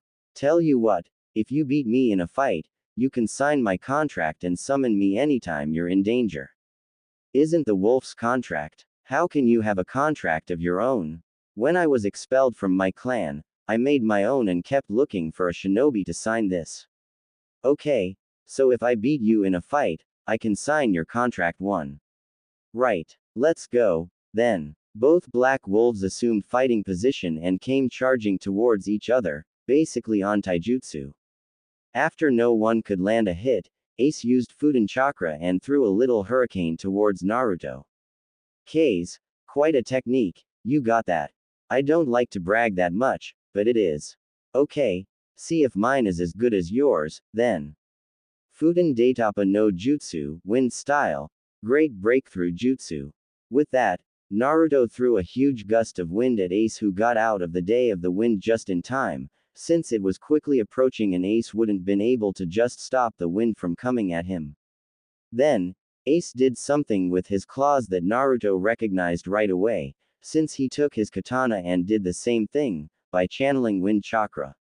Both attacks consisted of creating a razor wind capable of cutting anything, quite similar to Fuden K's no Yaiba, wind style, wind sword jutsu technique but with an actual sword. I can see you're strong Naruto-san, this battle does not need to go further. Quote, but I didn't hit you yet. Look closer at my left paw, your technique beat mine and made this cut here. Here is my contract, sign with blood. Okay. So Ace, do you have a home to come back to? Cause if you want, you can stay with me back in Konoha. I've been in these woods for far too long, Naruto, I think I'll accept your offer. Okay, then, let's head back, I just have to file a report to our Godime Hokage and then we can head home. Godime, she is our leader, back in Konoha. I thought that the Sandaime was back in charge, what happened? It's a long story, I'll tell you along the way, so, just how fast are you, Ace-san? Ace showed his first smile in decades and vanished towards Konoha, for Naruto's amusement. That fast? Huh, okay, let's go. With that, both black wolves vanished, arriving in Konoha and jumping through rooftops towards the administration building. At Tsunade's office, Tsunade was finishing some paperwork and was very bored to say the least. Since Naruto entered the ANBU, not once did he burst into the door and called her Tsunade Oba-chan, she missed it a lot. Right now, she was looking at the empty Konoha, since it was nightfall and those who weren't on missions, was sleeping right now. Suddenly, sensed someone coming fast, but she sensed Naruto's chakra as well. In an instant, Naruto and Ace appeared on top of the building next to the administration building, and then shunshined inside her office. Tsunade-sama, reporting back from Border Patrol mission. Ah, Black Wolf, okay. But tell me, who is your friend over there? He is my summon, Tsunade-sama, he is called Ace. At the mention of his name, he came forward and greeted Tsunade. My greetings, Tsunade-sama, I once met your grandfather, the Shadaime, and I'm honored to meet you. Black Wolf, you can summon wolves, now. No, just him, the contract that I signed, only summon Ace. I see. Tsunade-sama, do you need anything else? No, Naru. Tsunade didn't finish the sentence and both had already shunshined her office. They both have that look that scares the shit out of me. At Naruto's home, Naruto and Ace arrived at Naruto's apartment and Naruto fixed the sofa for his new summon to sleep, along with something to eat. Then Naruto took off his uniform and decided to look himself at the mirror. Long gone was his smile and joy in his face. Long gone was the Naruto who resorted to saying he would change Konoha once being Hokage. This Naruto was different. After that, he went to sleep at least a couple of hours, since he had to report at 7 at ANBU headquarters. At ANBU headquarters. Once he arrived at ANBU headquarters, Naruto did his routine at the training ground. Right now, he was focusing on Kenjutsu, since he mastered already Raiden and Genjutsu. After that, since he didn't have any missions in the morning, he summoned Ace. What do you need, Naruto? Well, I was thinking we can practice some moves as kind of teamwork fight. I see. Well, since we both have wind affinity, there are a couple of moves I can teach you to do with me, that wolves did together. Okay. First one, did you remember the attack you hit me with? After getting a nod from Naruto, well, we can surround the enemy, rotate and start throwing razor wind attacks from all directions. Meanwhile, it looked like there was other ANBUs watching him train. Hawk, Bear and Cat was staring him with a black wolf, training some joint attacks with a wooden dummy. There he goes again, always training and doing missions, he doesn't rest, started Bear talking to Hawk.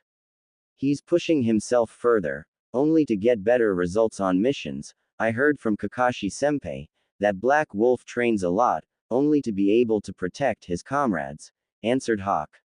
He knew Kakashi-senpai? Cat asked. Kakashi-senpai was his Junin instructor for quite some time and even he was surprised when Black Wolf beat Bear here in combat. After a while, there was a sound inside the ANBU headquarters, reaching for Black Wolf and Hawk to go to Tsunade's office right away. At Tsunade's office, as Tsunade was looking through some documents, she was waiting patiently for two ANBUs seeing as she sent a letter to the ANBU chief a while ago. She was about to smash her fist in annoyance. Hawk and Black Wolf presenting, Godime-sama, what do you need? It's an A-ranked mission. My sources told me that 4 Iwa missing nins were attacking a village near Konoha. Reach the village and capture the enemy and Hawk, I want them alive, I want to deliver them to Iwa. Hi, Godime-sama. Black Wolf, meet me at the West Gate in half an hour. Hi, it would be your 25th ranked mission, isn't it, Black Wolf? Hi, West Gate. Once they met at West Gate, the travel began. Black Wolf, since you are the one with Sweden affinity, you will take the lead, my fire techniques won't do much to these missing nins. How about some joint attacks, then? What do you mean? When a certain rock is heated, a blast of water is what it takes to break it. What do you propose, then? If any of them happens to know some good defense jutsus, we will attack together and penetrate easily. Okay, then, enough talk, let's go faster. Hi. When they arrived at the village, there was destruction everywhere, just piles of giant boulders near some buildings. Just when Hawk gave up the mission, saying it was too late, both ANBU encountered IWA jutsus coming at their directions.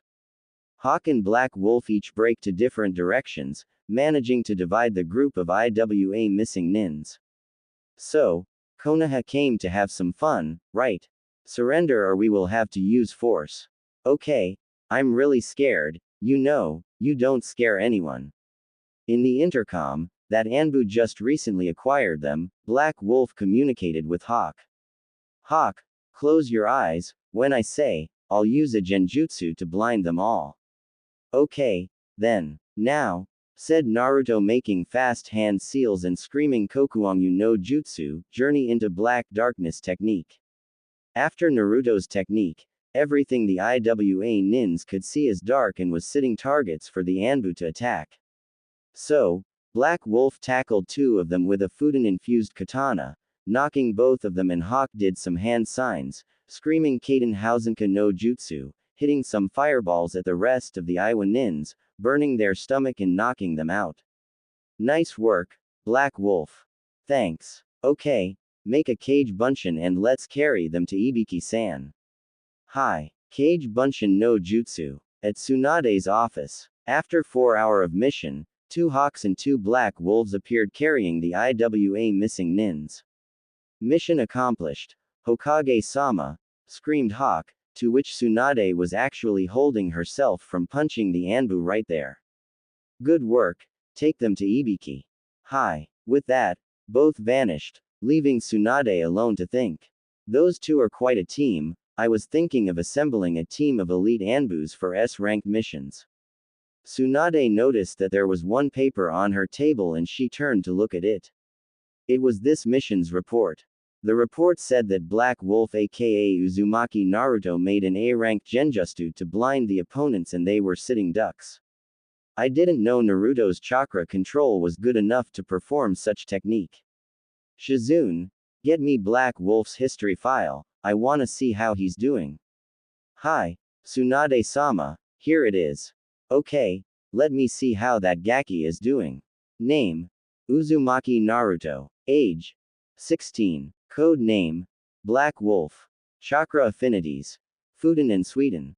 Missions, 10S 25A, 40B, 80C, 100D.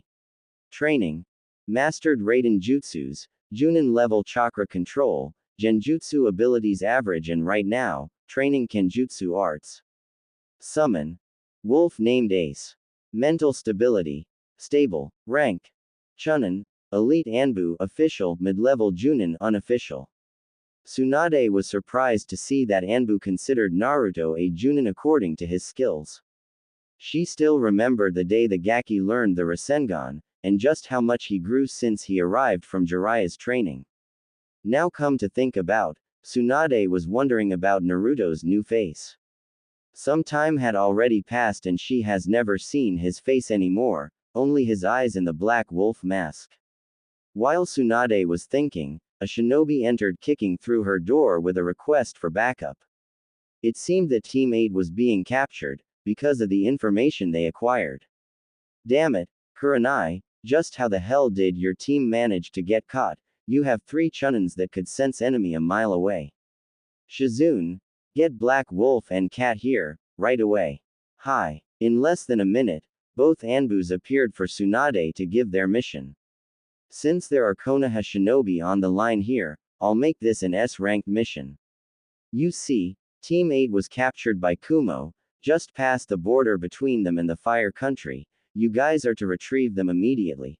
Tsunade managed to look at Naruto's eyes and caught the first glimpse of emotion. Since he joined ANBU, he knew who was in Team 8, as well as Kat, but she was completely angry, because they kidnapped her friend. Black Wolf will be team captain. Dismissed. Hi. Since there was a rescue mission, ANBU were trained to gather chakra through their feet to get there faster, but without wasting enough chakra in case there was a battle to face. After some distance, Kat caught a glimpse of Black Wolf and sensed what many on ANBU had come to fear, his feral grin and his yellow eyes. Suddenly, Naruto took some blood and put his hands on a tree screaming Kuchio's no jutsu, appearing Ace to the aid. Black Wolf 2, what do you need? It's a rescue mission. I and Kat are the only ones that were sent, but I can sense there is at least 6 Kumo ninjas there, so we'll need your help. Just how do you know that there are 6 ninjas? Kat was perplexed. Black Wolf's right, I can smell 6 presences, other than Konoha's ninjas, Ace concluded. Team 8 happens to have 3 old friends of mine and I can assure you any of them could sense any enemy approaching, so it means that they were surrounded and surrendered, said emotionless Naruto. Yeah, I also got a friend there as well. She must be the Junin, her name is Kurenai, said Naruto, showing some major killer intent 3, which didn't get unnoticed by Kat. He knows Kurenai, but he wasn't on her team of Genins. What happened with Black Wolf and Kurenai? Those thoughts came to her as soon as seeing Naruto getting angry upon hearing her name. After a while, they have arrived at the place and they saw a house which appeared to show 4 ninjas seated and 2 guards standing inside. Okay, here is the plan. I'm sure, Ace, that you already know where the enemies, so go with Kat. There are 4 enemies outside the house and 2 inside. We have to take the 4 first, so Kat and Ace, you take the ones on the left there and I'll take the ones on the right. Permission to kill, but use Kenjutsu and stealth assassination, same for you Ace. Well, not Kenjutsu for him like humans do. His claws had to do the trick. Got it. The ones outside were disposed immediately by Black Wolf and Kat's stealth assassination and Ace's quick claws. After that, they gathered just outside the house and suppressed their chakra. Okay, good job, both of you. Now the remaining 2 inside, I'll cast a genjutsu inside, leaving Kat and me time enough to dispose of the last ones. Ace, thanks for your help, now go rest a bit, after this, I'll go home. Okay, good luck. Kat, you're ready. Ready when you are. Inside the house, Team 8 was pissed. They were captured by Kumo shinobis and they didn't know what to do. Shino sent the call to Konoha for backup, but in order to get where they were, there would be some time. Meanwhile, Kumo could torture them or worse. Little did they know of Naruto's plan just outside the house, when a sudden darkness surrounded them all. Genjutsu, just who the hell did this? Wondered Kurenai, considering that such technique was pretty damn hard to do. Suddenly, everyone could hear swords being taken out and attack was heard. Then 2 bodies fall hard to the ground. When the genjutsu was dispelled by the one who cast it, Team 8, suddenly, saw 2 ANBUs standing in front of them with the Kumo ninjas on the ground dead. Team 8, we were sent here by Hokage-sama to rescue you, said Black Wolf.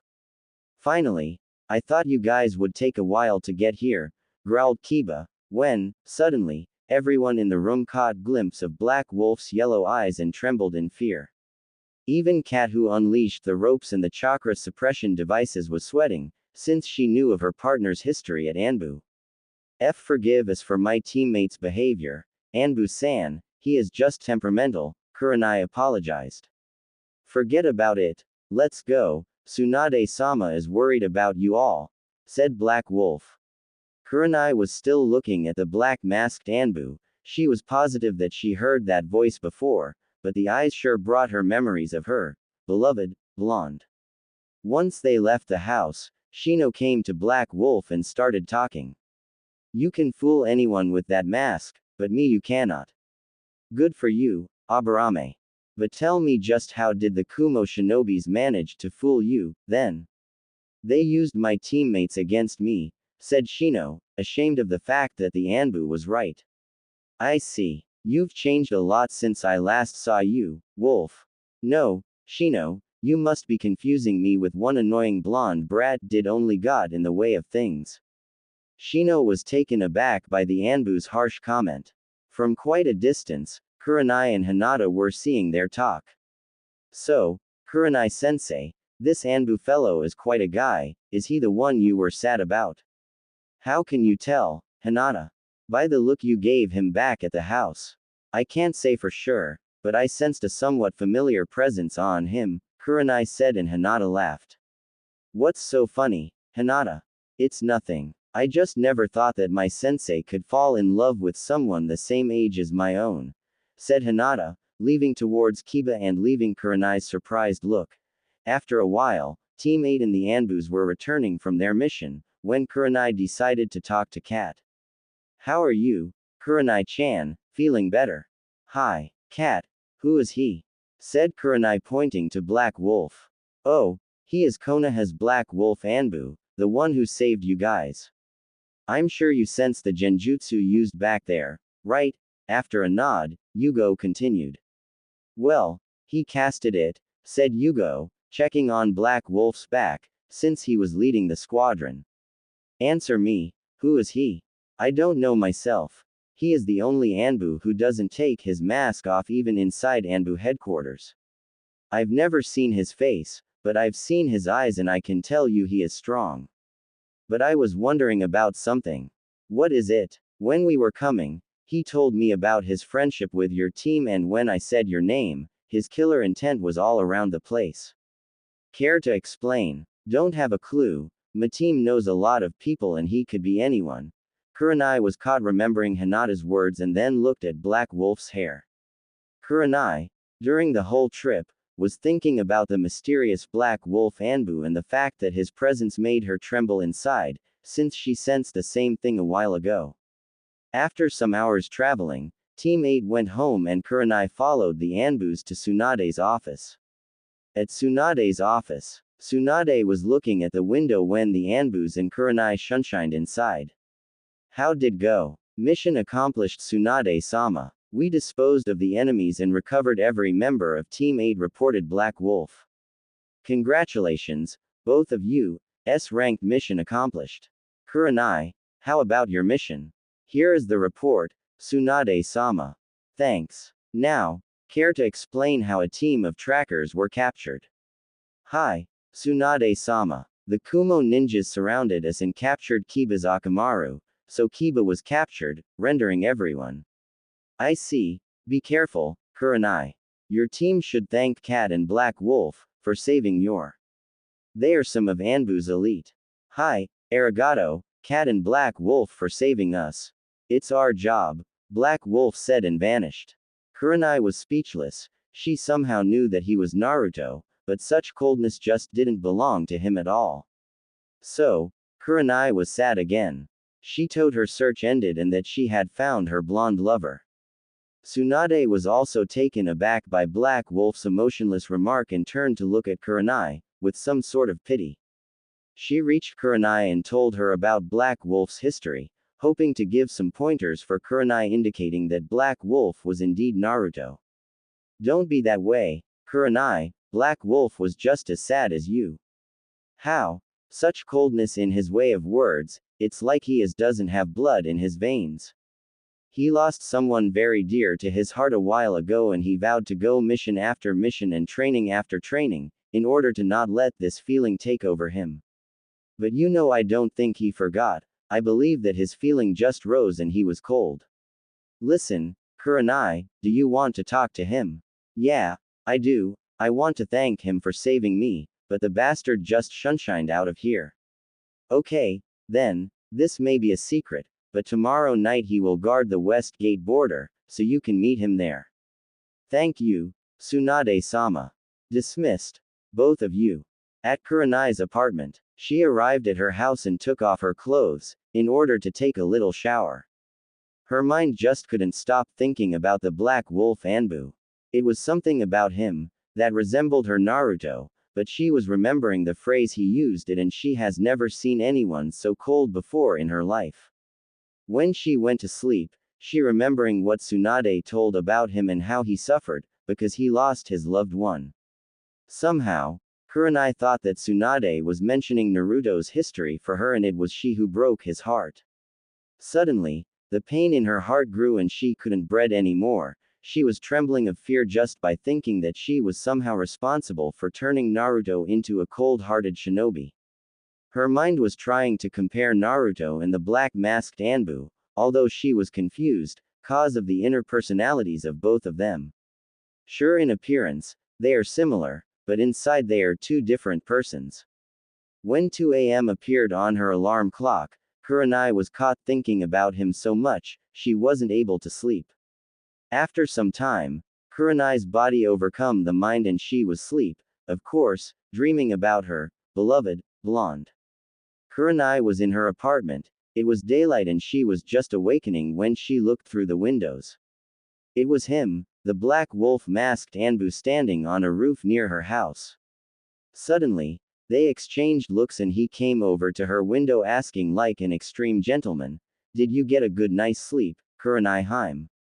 "I sure did, Anbu-san." Kurenai's outfit was rather provocative to say the least. After that, the black masked Anbu entered the apartment, taking off his mask, showing her beloved Naruto with golden hairs shining even more because of the sun, and he gave her a sudden passionate kiss that made her tremble so much on the inside. After all, she enjoyed so much when he was dominating her.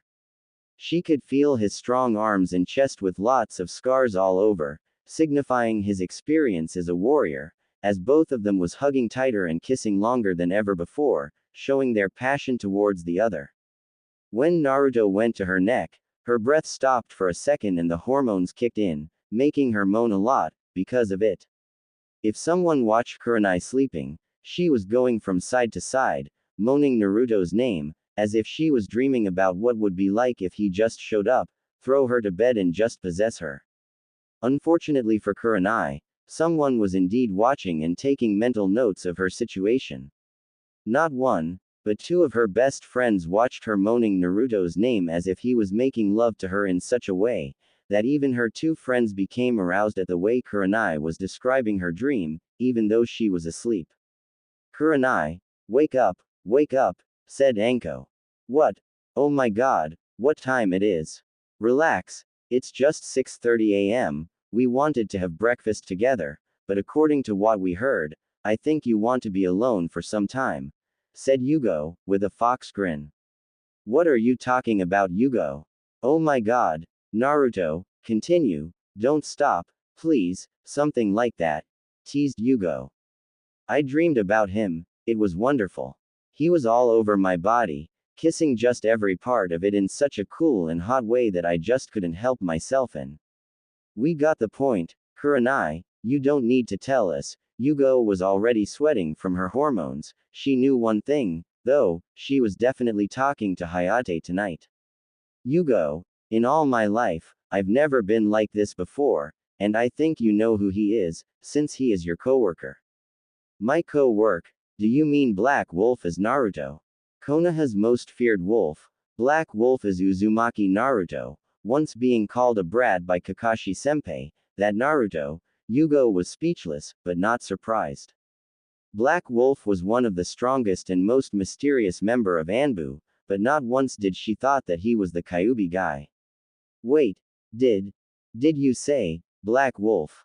asked Anko, showing her fear to her friends. "Yeah, why, I got to know him. Everyone I know is afraid of him. Some say that he is a wolf disguised as human, because of the way his eyes look when he shows killer intent."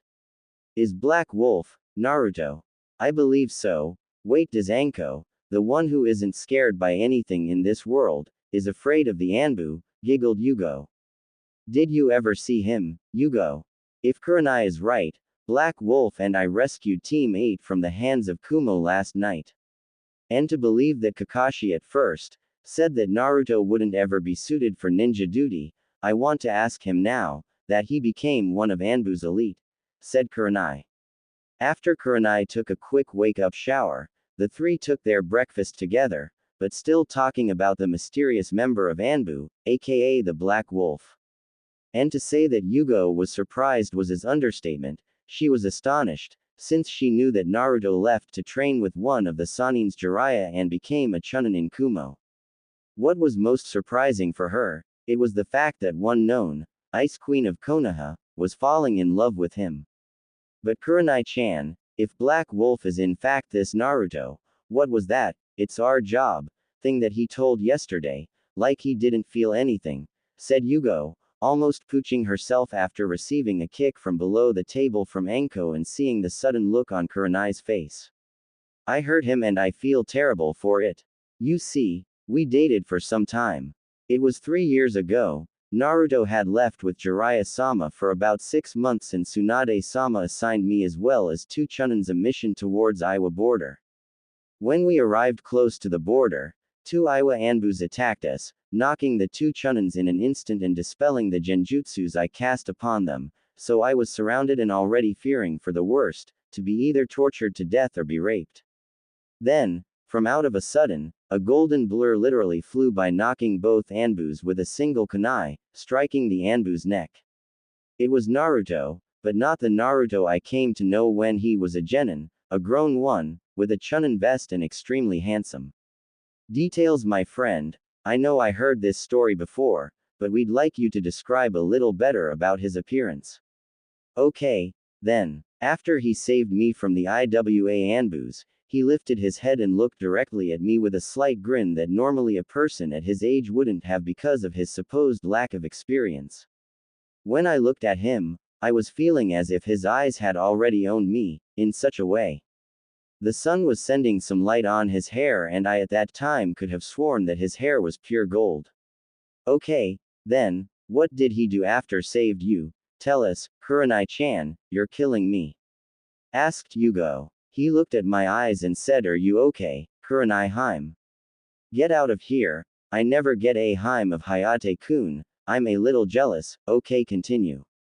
Since those Anbus's kunai pierced my shoulder, Naruto did some hand seals and his hands turned green with healing chakra. He gently put it on my shoulder, healing the wound.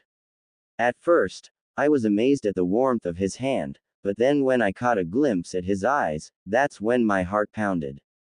His eyes was cerulean blue, clearer than the ocean water. I was speechless. After that, I managed to ask him why he helped me. Flashback on. Naruto healed Kurenai's wound like a perfect gentleman, caressing gently with his warm hands, and Tsunade started feeling something that she haven't felt before, love.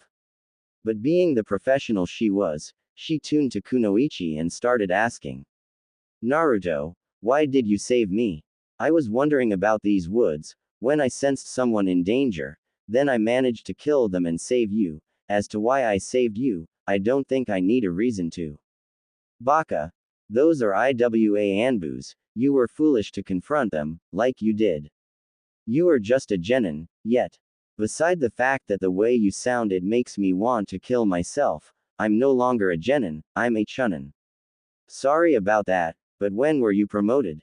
After some new competition being held in Kumo, I managed to beat every genin I encountered, earning the title. They just sent the message to Tsunade-sama and she returned it with this chunin vest.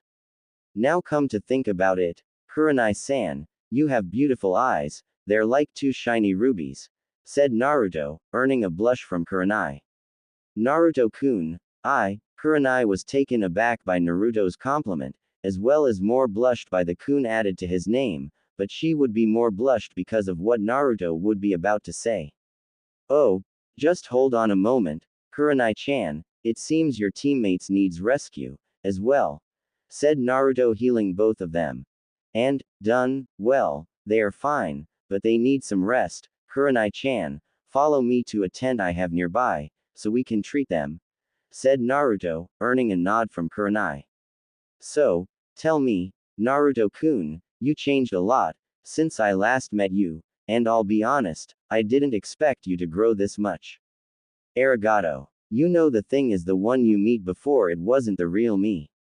As a matter of fact, I appeared to be annoying, smiling a lot, so people would forget about my situation, but my plan didn't work at all, since everyone thought of me as being Kyuubi, so I metaphorically took off my mask shortly after leaving Konoha.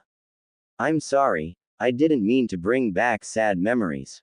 Don't worry about it, and for all I know those won't stop happening, said Naruto, showing Kurenai just how painful really is to carry such burden.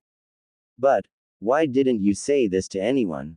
I was afraid that those who didn't know, would know and start to hate me, for something I didn't do or even ask for it. Kurenai was taken aback. She never took the time to know him the way he is now, and a feeling rushed upon Kurenai, love, for the first time in her life, she knew what she had to do. She reached him and gave a profound hug on the blonde, making the intent rise between the two of them, resulting in a passionate kiss from both of them. After some intense fight between them in order for the kiss to be unforgettable, they broke it for a little bit of air and a moan out of their mouths were quite hearable. Oh my god, Naruto-kun, where did you learn to kiss like that? I don't know, Kurenai-chan, I just wanted to kiss you so badly, I just went for it. And let me tell you, if it's dream, I don't want to wake up.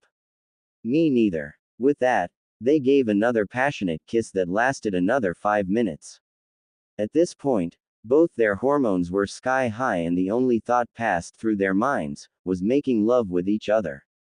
So, Kurenai took off Naruto's blouse and was aroused by his puffed chest and his six-packs, so she started rubbing his chest with her tongue in her hand. Then, Naruto took her chin, raising her face up to his and stole another kiss, making Kurenai moan inside. After the kiss, Naruto started taking Kurenai's vest off, making her topless. With the help of his tongue and his warm hand, he started massaging her breaths, making Kurenai cry in pain for his name, while biting her lips a little bit. Oh, Naruto-kun, don't stop, keep going. Where do you want me, Kur-chan? Down here. As you wish, Kurenai-heim.